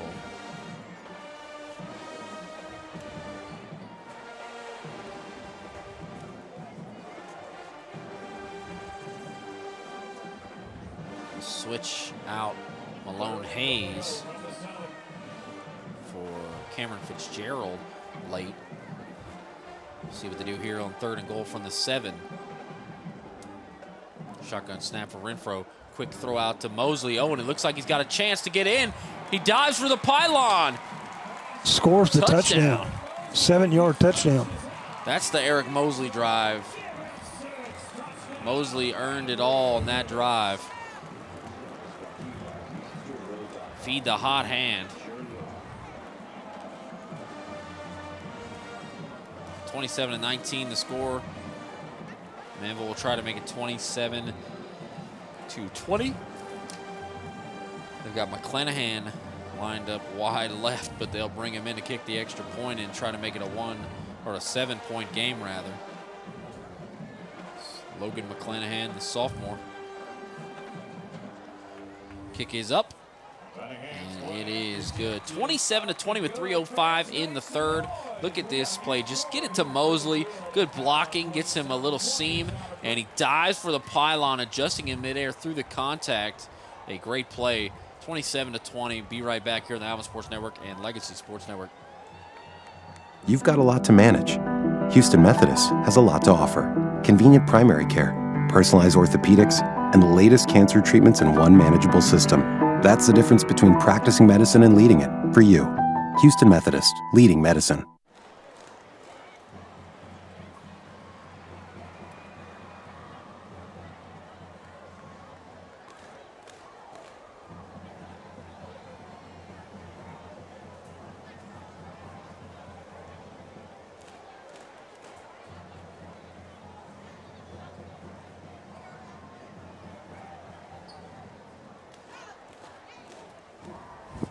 See a kickoff coming here from Braden McClanahan. Manville enters back after the Sharks touchdown. Manville's going to go 80 yards, 4 plays. Mosley gets big run and big catch. Mosley 7-yard pass from Renfro. McClanahan's kick good. Short kick fair caught at the 37 by Cameron Frank.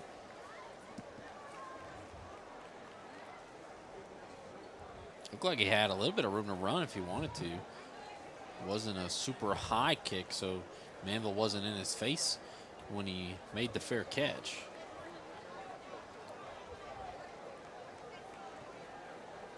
Shadow Creek will take over at the 37. Still good starting field position. 3:05 left in the third.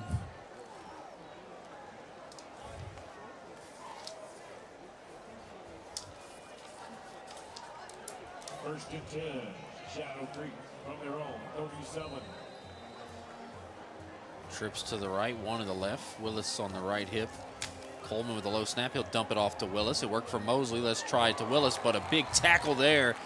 And big tackle from Carnell James. Loses 2 yards. Pretty much the same concept, but Carnell James came flying in like a rocket and brought Willis down, who's a tough back to bring down. Him and Mosley have both looked great tonight.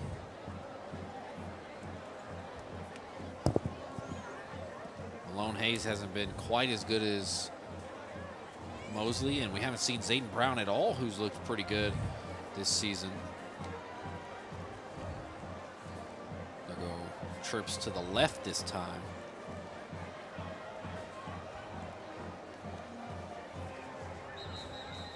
Looks like Shadow Creek will call timeout.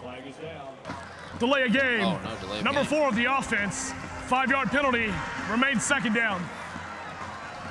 Lose 5 more to be 2nd and 17. Shadow Creek going to have some interesting talk about all these penalties. Now penalized 9 times for 80 yards. 2nd and 17. We saw Shadow Creek in week 1 against Summer Creek, and that was a very winnable game. Just had a lot of penalties and mistakes and cleaned some of that stuff up, but the penalty's still an issue as Coleman is going to avoid a sack, looking deep, looking for Stewart, and it's picked off, intercepted. It's Carnell James again, back-to-back big plays for Carnell James. Coleman just throws it up, trusting Stewart to win the battle, and James comes away with it. Coleman did a great job avoiding a sack on instant pressure there. Had a free rusher. It was Brayson Robinson, but a big pick sets Manville up at the 32. We got a pretty good ball game here, Carl. Yeah, definitely do.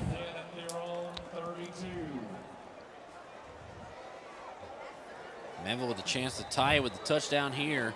1:34 in the third quarter. Handoff. A nice little run, good little stutter step. Picks up about 4 yards. That's Mosley again.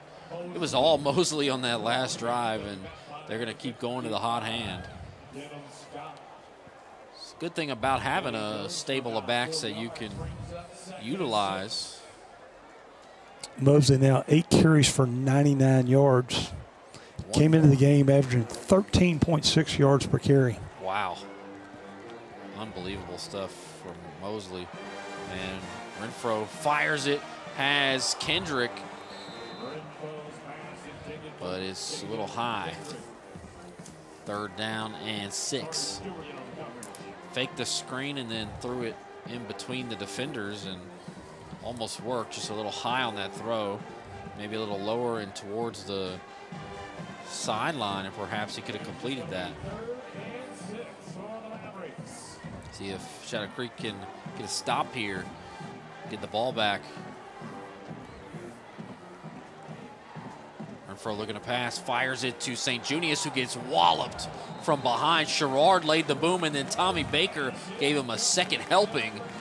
With St. Junius, a super athletic and talented receiver, able to hang on and pick up the first down. Up to the 42-yard line, picks up 6. And off, no, Renfro keeping himself running right side. Renfro is going to be tackled forward near the first down marker. It looks like it'll be a pickup of 9. 2nd and 1 from the Shadow Creek Sharks. Oh no, they give him a first down. Initially marked him a yard shy, but now it's going to be a first down from the Sharks 48. May get one more play before the quarter break. Trips to the left, one to the right. And fire it out to Mosley. Mosley gets around the edge. Mosley tripped up an ankle tackle there. Down to the 42, it looks like. This is the end of the third quarter. Hebert made a big tackle there. So after 3 quarters, Shadow Creek leads 27-20. We'll take a quick break and be right back on the Alvin Sports Network and Legacy Sports Network. You've got a lot to manage. Houston Methodist has a lot to offer. Convenient primary care, personalized orthopedics, and the latest cancer treatments in one manageable system. That's the difference between practicing medicine and leading it. For you, Houston Methodist, leading medicine.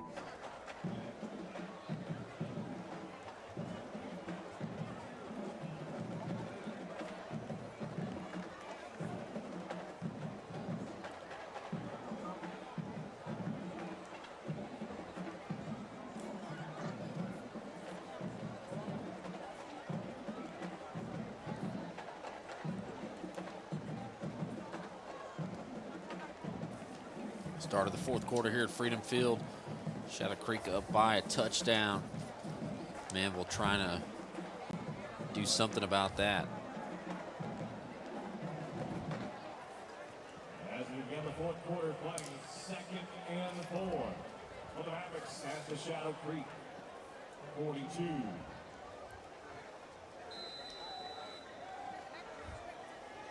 Second down and 4 here. A handoff to Mosley. Mosley works his way towards the first down marker. Should be 3rd and 2 right at the 40-yard line of Shadow Creek. 4 down territory. They got 2 shots to get 2 yards. Pretty good odds for the Mavericks, especially with the way they've been running the ball. Mosley now over 100, 101 on 9 carries. What about in the receiving game? He's got quite a few catches. He's had 4 catches for 23 more, so 124 yards passing and rushing. And off to Mosley again, going right side, and Mosley picks up the first down and then some. 11th first down for Manville. Coach Martin and the Mavericks just riding the hot hand. You got Zayden Brown, you got Malone Hayes, but Mosley's doing so well, they just keep giving it to him left and right. Had a relatively quiet first half.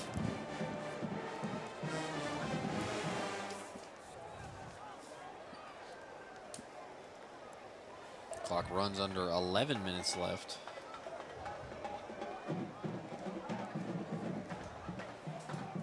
Have to be quick to snap this ball, just getting set with 4 seconds left on the play clock. Renfro looking to pass, pressure in his face, fires it deep, looking for a man, and nearly caught but batted away by Sherrard. Was looking for St. Junius, and really good coverage by Sherrard. He's been good all night. Sherrard, a 6'2" junior defensive back with a lot of swag, plays with a lot of confidence. He's 2nd down and 10.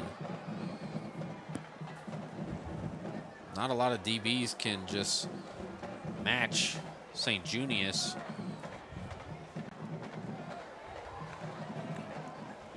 Looking to pass is Renfro, stepping up, rolling right, tries to dump it off and has Kendrick near the sideline, makes the catch. That looks like a first down for Manville, a gain of 11 there up to the 23.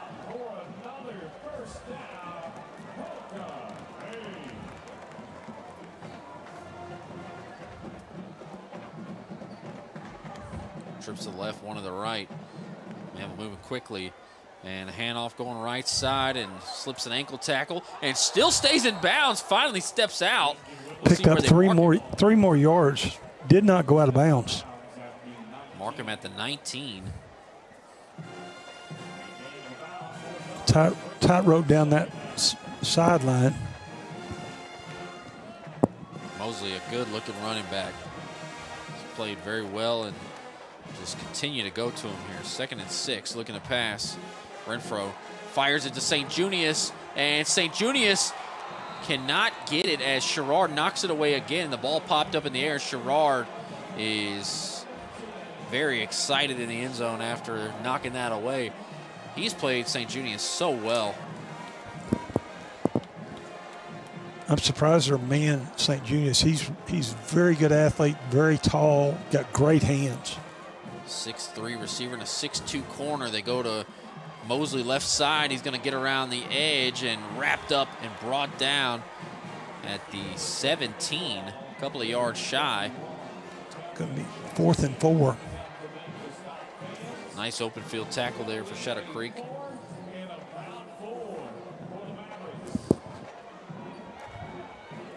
So this tackle from Kevin Jackson. 4th down and 4, a big 4th down here. Looking to pass is Renfro. Running up the middle, now rolling right.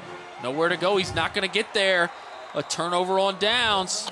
Picks up 1, well short of the mark. Shadow Creek will take over at the 15-yard line.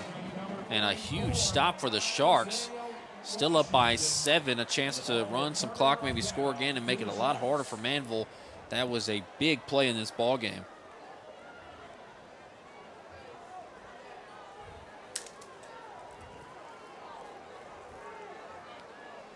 Manville was moving a little quick on that drive. We'll see if Shadow Creek slows it down.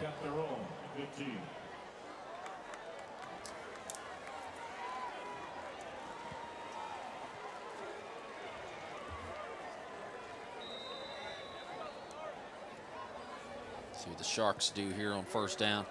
So they go to Willis. Willis with a head of steam. Oh, get off me. Willis with a nice run. Willis to the outside. Willis to the 44 before he's brought down. A huge run. They'll give him the 46-yard line. No, the 40. See where they mark it. The 46-yard line. 39-yard pickup. 10th 1st down. Field flipper just like that. Go to Willis. Willis and Mosley have looked so impressive tonight. They've both gotten... Both over 100 yards. Willis now 14 carries, 101. Go to Willis again. He plows up the middle for a couple. Looks like a gain of 3.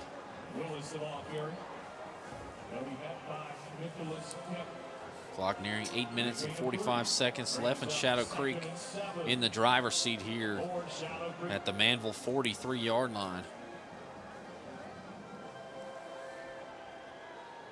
2nd and 7. Receivers stacked up on each side. We're going to pass is Coleman. Coleman evading pressure, rolling right. They've had a lot of trouble sacking him, and he picks up a gain of a yard. Number 4, Travis Coleman, going to tuck in the football. 3rd and 6. Still anybody's ball game, but Shadow Creek with the lead and the ball and in enemy territory. And Manville's got to be looking at the clock. 8 minutes left in the contest, down by 7 with a big 3rd and 6 play. They could use a stop or a turnover on downs, anything here. Get the ball back and try to tie it up. Looks like a timeout will be called by Shadow Creek, perhaps. And if the Sharks don't make this, will they way too far for a field goal? Will they pooch kick it, or will they? Depends on what happens, I guess. We're still trying to see what's going on here.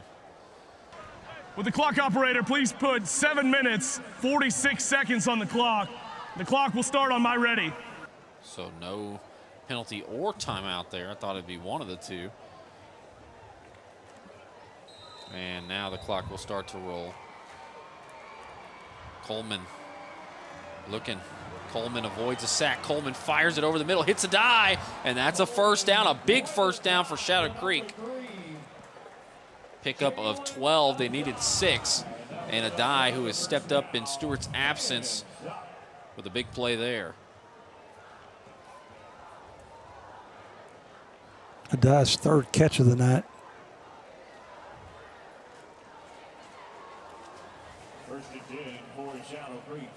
Coleman has the bulk of the yards, and then Stewart has had a couple of big catches.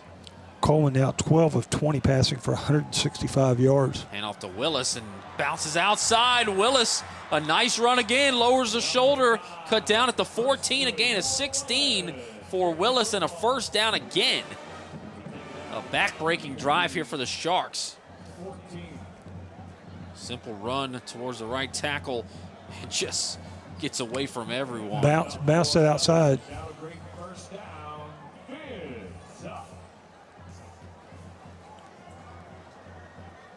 Shadow Creek has the same motto as ACC. The Dolphins and the Sharks both using the fins up motto. As Coleman will hand off to Willis, and he goes forward. Into the scrum. Yeah, forward for a couple, but didn't look like much. Pushes forward for 2 yards.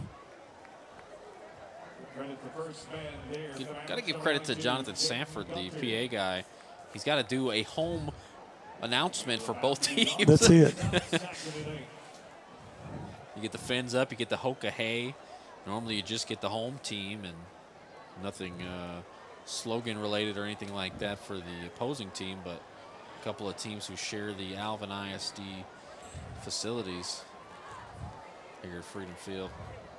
2nd down and 8 from the 12, and Shadow Creek could really make it tough if they can score a touchdown, as Coleman looking to pass, fires over the middle, hits a die. Touchdown, 12 yards. A die with his 4th catch and his first touchdown catch of the ball game. There's a flag on the field, so they'll see what it is. I'm guessing it'll come back, and that's bad news for the Sharks.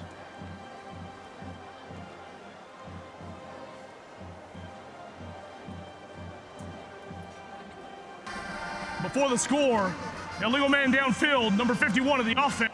Wow. 5-yard penalty, still 2nd down. Wow, Dominic Lee with the infraction. Junior offensive lineman, 6'3", 275. Wants to be a tight end. Sharks' 10th penalty, 85. That may have been the most costly. They had an apparent touchdown. 5-yard, the 2nd and 13. Moves the ball back to the 17-yard line. Lee, the left tackle. Big penalty there, and kind of takes the wind out of your sails a bit. We'll see how Shadow Creek responds. Play clock going down, and now Shadow Creek will burn a timeout. Timeout, Shadow Creek. It's 27-20 with 5:47 to go here from Freedom Field. We'll be right back on the Alvin Sports Network and Legacy Sports Network. Maybe you're like them, with strains and sniffles. That's why Houston Methodist has primary care near you, with a network of specialists and same-day clinics to keep you healthy. That's the difference between practicing medicine and leading it for you. Houston Methodist, leading medicine.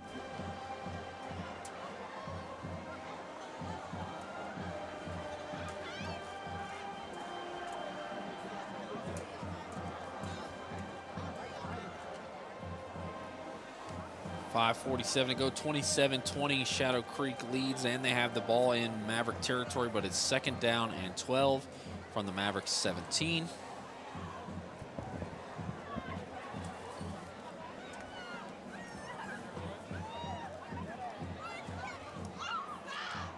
Manvel's got a defense has to stiffen if they want to come back in this contest.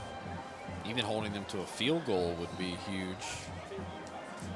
Perhaps could get them in a situation where they go for it on 4th down. A stop would be obviously even bigger. But 2 touchdown feels a little insurmountable at this stage of the game. We had 3 lead changes in the first half, and Summer Creek's led this entire second half. 2 receivers on each side. Coleman looking to pass. Coleman steps up. Oh, and he gets sacked from behind. Did the ball come out? It looks like it did. And how about Samuel Weary? We said it earlier. That is a name to watch. He had a really big performance against Barbers Hill, and he takes it away from Tavis Coleman. Time out on the field for an injury. How about Samuel Weary? Just came off the blind side, got around the tackle there, and took the ball away from Coleman. 27-20 as there is an injured Shark on the field. Not entirely sure who it is, but we've seen a couple of big turnovers in this second half. And Manville right back in it just like that. And Samuel Weary has quickly become one of my favorite defensive players in the area.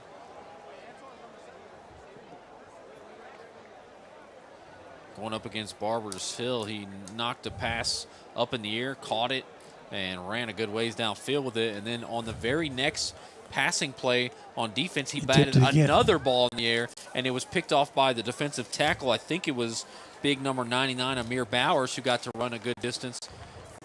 It looks like it's the left tackle, Dominic Lee, who committed the penalty, is injured there. Hopefully he's going to be all right as he tries to make his way off the field. Rough couple of plays for Dominic Lee. Wishing him the best. Manville will take over at the 23. 5:40 left in our contest. Sharks 27, Mavericks 20. We've been treated to a pretty good ball game. That we have. It's kind of a refresher after games like last night. I know you had a good one, but I had a great game. You had a fantastic game. Overtime game. First 10 from the 23. Renfro in the shotgun. And they're going to hand off to Mosley. And not a lot doing that time. Eric Mosley straight ahead on the give. I don't know how many carries he had in the first half compared to Malone Hayes, but I don't know that Malone Hayes has had more than a carry here in the second half. He had 1 carry in the second half. Mosley had 5 carries in the first half, and that was his 8th carry in the second half. They've really rode his hot hand, but no gain on that play. It'll be 2nd and 10.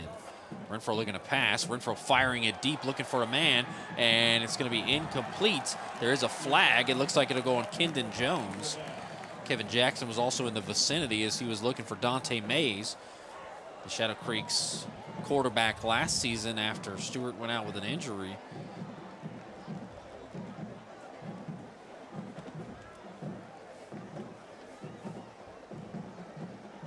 I believe Mays was the quarterback for Shadow Creek in that loss to Elkins here, which I think surprised a lot of people.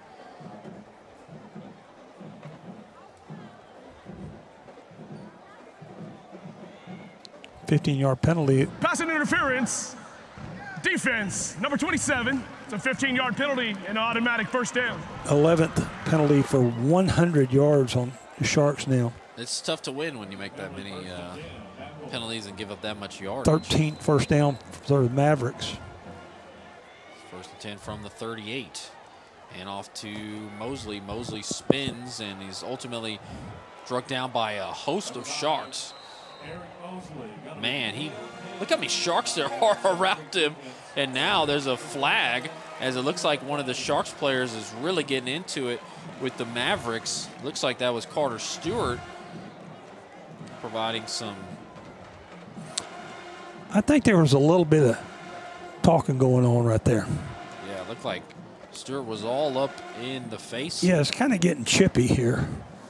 I think that's something some people might have expected. Definitely not anything you ever want to see, but you know, it's a competition. These guys fired up.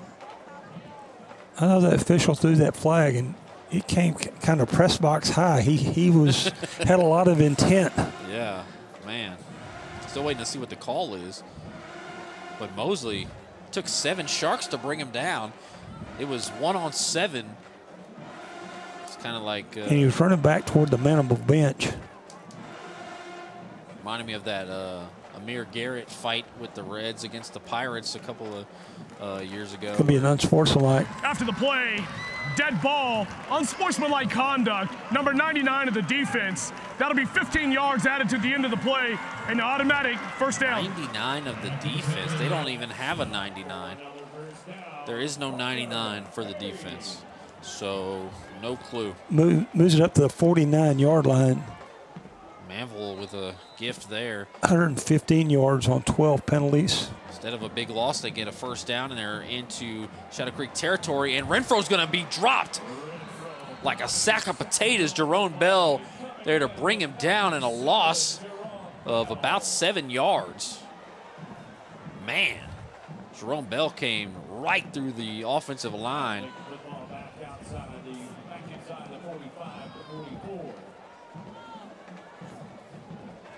What a game we have had here. Anybody's game.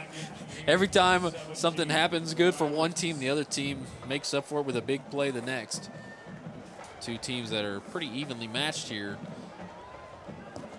Shadow Creek currently on top, but Manville with a chance to go down and tie here. 2nd and 17 from the 44, 6 yards away from midfield. A free rusher coming, and Renfro able to get out of it. Renfro going to fire it, hits his man, and that's St. Junius, and Sherrard just brings him straight down back to the original line of scrimmage, a gain of 7. It'll be 3rd and 10 from the Sharks' 49.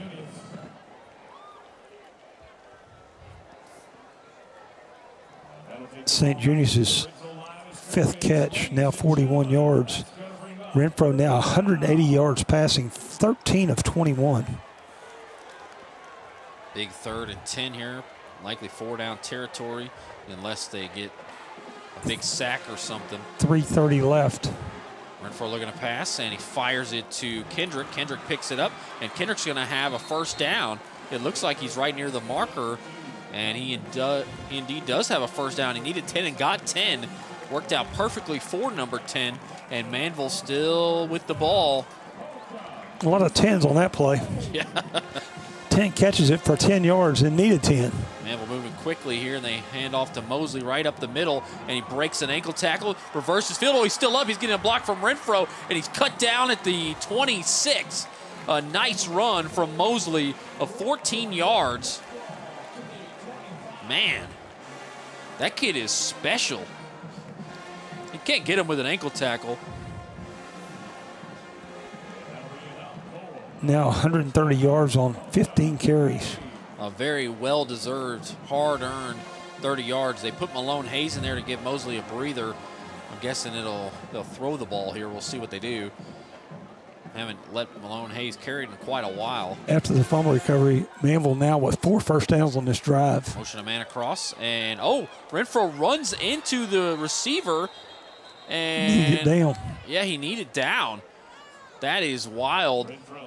The receiver coming across, was that Dante Mays, ran into Renfro. Renfro's knee hit the ground, and the ball is down. Loses 4. Love to see a replay of that. That was discombobulation. I don't know if we'll have enough time to sneak it in. Probably not right now. Clock under 2:40, and Renfro looking to pass, fires a screen out there. Kendrick going to split a couple of defenders, but Baker actually brings him down from behind. And it'll be 3rd down and 5 from the 20. 2 plays to get 5 yards here. You got to get a touchdown, maybe 1 snap before the 2-minute timeout. Manville does have 2 timeouts that they can use after the 2-minute timeout. So plenty of time. Renfro looking, Renfro firing. Renfro hits Kendrick again. Kendrick is going to pick up a first down and be brought down at the 13. They needed 5 and got 7. Kendrick has been really clutch on 3rd down here. Now with 45 yards on 5 catches. Renfro now 206, 16 of 24 passing. Wow, the 2-minute timeout. This is the 2-minute timeout. Manville was trying to snap the ball because there was a Shadow Creek Shark on the wrong side of the field. It was Denham Scott who was 10 yards behind them, and he just couldn't get it off in time before the 2-minute timeout. So can we have overtime back-to-back nights? Watch the overtime Galena Park Houston Starling last night, and now Manville's only a touchdown away from tying this game up. The Manville Mavericks have really made it interesting here. Shadow Creek had every opportunity to kind of put it out of reach. And we said how hard it would be for them running the ball to come back, but Shadow Creek hasn't done enough to put them away. Turnover was huge. This is like two championship boxers. Yeah. Who've had, just can't get a knockout punch. A lot of big blows taken by both teams, but then responding with their own haymaker. And both backs have had tremendous games. For Manville, Eric Mosley now 130 yards on 15 carries, and Tristan Willis for Shadow Creek 122 on 17. I'll tell you what, Alvin ISD can churn out some running backs, man. Aaron Tenner with Iowa Colony, and then Mosley and Willis. Both the quarterbacks have been exceptional tonight too. Renfro 16 of 24, 206.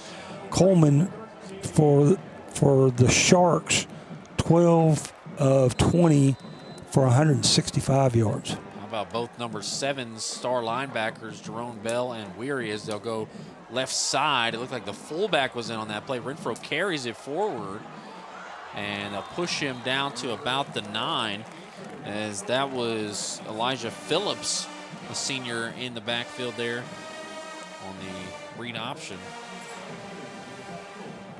Looks like Malone Hayes is back there with Renfro on 2nd and 6 from the 9. Would they try, if they score, would they try to go for 2? They went to Malone Hayes, and he picks up a yard. Shark Langston Taylor loses his helmet. Whistles. Timeout. Manville. Manville calls this is their timeout. second charge timeout of the half. Minute 27. Interesting. Both teams have one timeout, but with a timeout there, if you score on the next play, then you give Shadow Creek a minute 20 and a timeout. Of course, you got to kick it to them, so you probably won't kick it to them. You'll probably kick it short or kick it out of bounds or something, and give them good field position. I don't know. But they felt like they needed to call timeout there. See the coaching staff talking to Mosley, just left of your screen.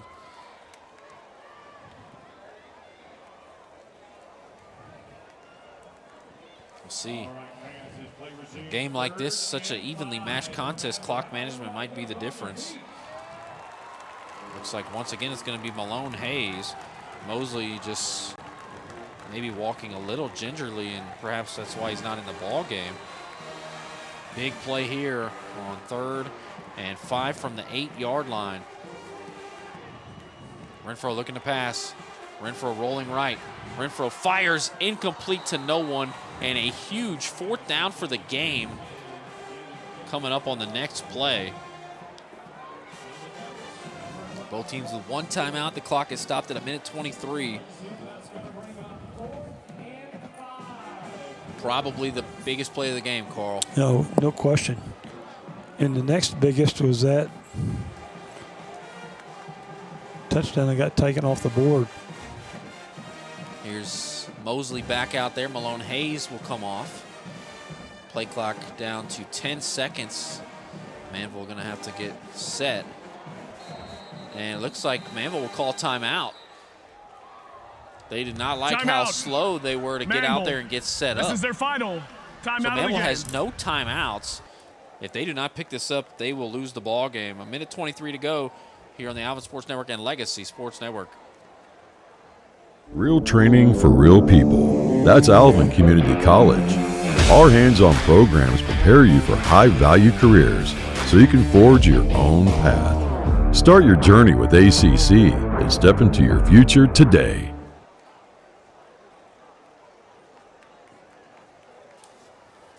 4th down and 5 from the 8-yard line coming up for the ball game. Manville with a hard-fought effort, currently trailing by a touchdown, and they need to get a 1st down. So how many linebackers do you think are going to go with Eric Mosley, wherever Eric Mosley goes? kind of have to. It's taken a host of Sharks to bring him down every time he's got the ball. Even when he's had a loss, it's been big. 4th and 5. Would Renfro do a run pass option? Looks like Mosley will line up in the slot, empty set. We'll see if Shadow Creek brings pressure. They've got 5 guys right on the line. 4th and 5 for the game.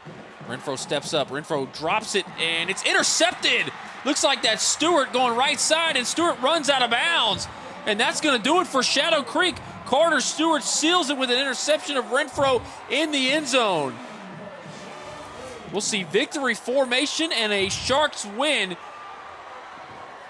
Wow. That's a heartbreaker. Threw in the end zone, had an actually open receiver, and I think he may have been able to run the ball forward for 5 yards. That's going to do it for this one. Shadow Creek, barring any problems, will just kneel in victory formation and win the ball game in one of the better games we've seen this season. Manville sidelines will start to clear out. A couple of snaps still remaining here. Willis will be way back deep. In victory formation, just have to take a knee twice.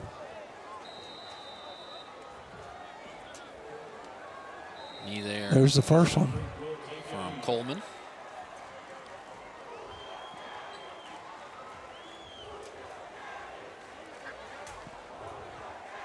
Just have to kneel it one more time.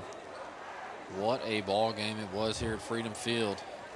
Saw all kinds of stuff. We saw some great defensive play. We saw some fantastic efforts from the running backs, Willis and Mosley. Both quarterbacks made some awesome plays. Both quarterbacks turned it over.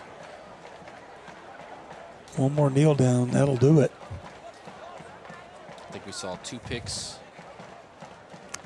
And 8 on the play clock. We saw 2 picks from Renfro and a fumble and a pick from Coleman, but Shadow Creek does enough to get the victory.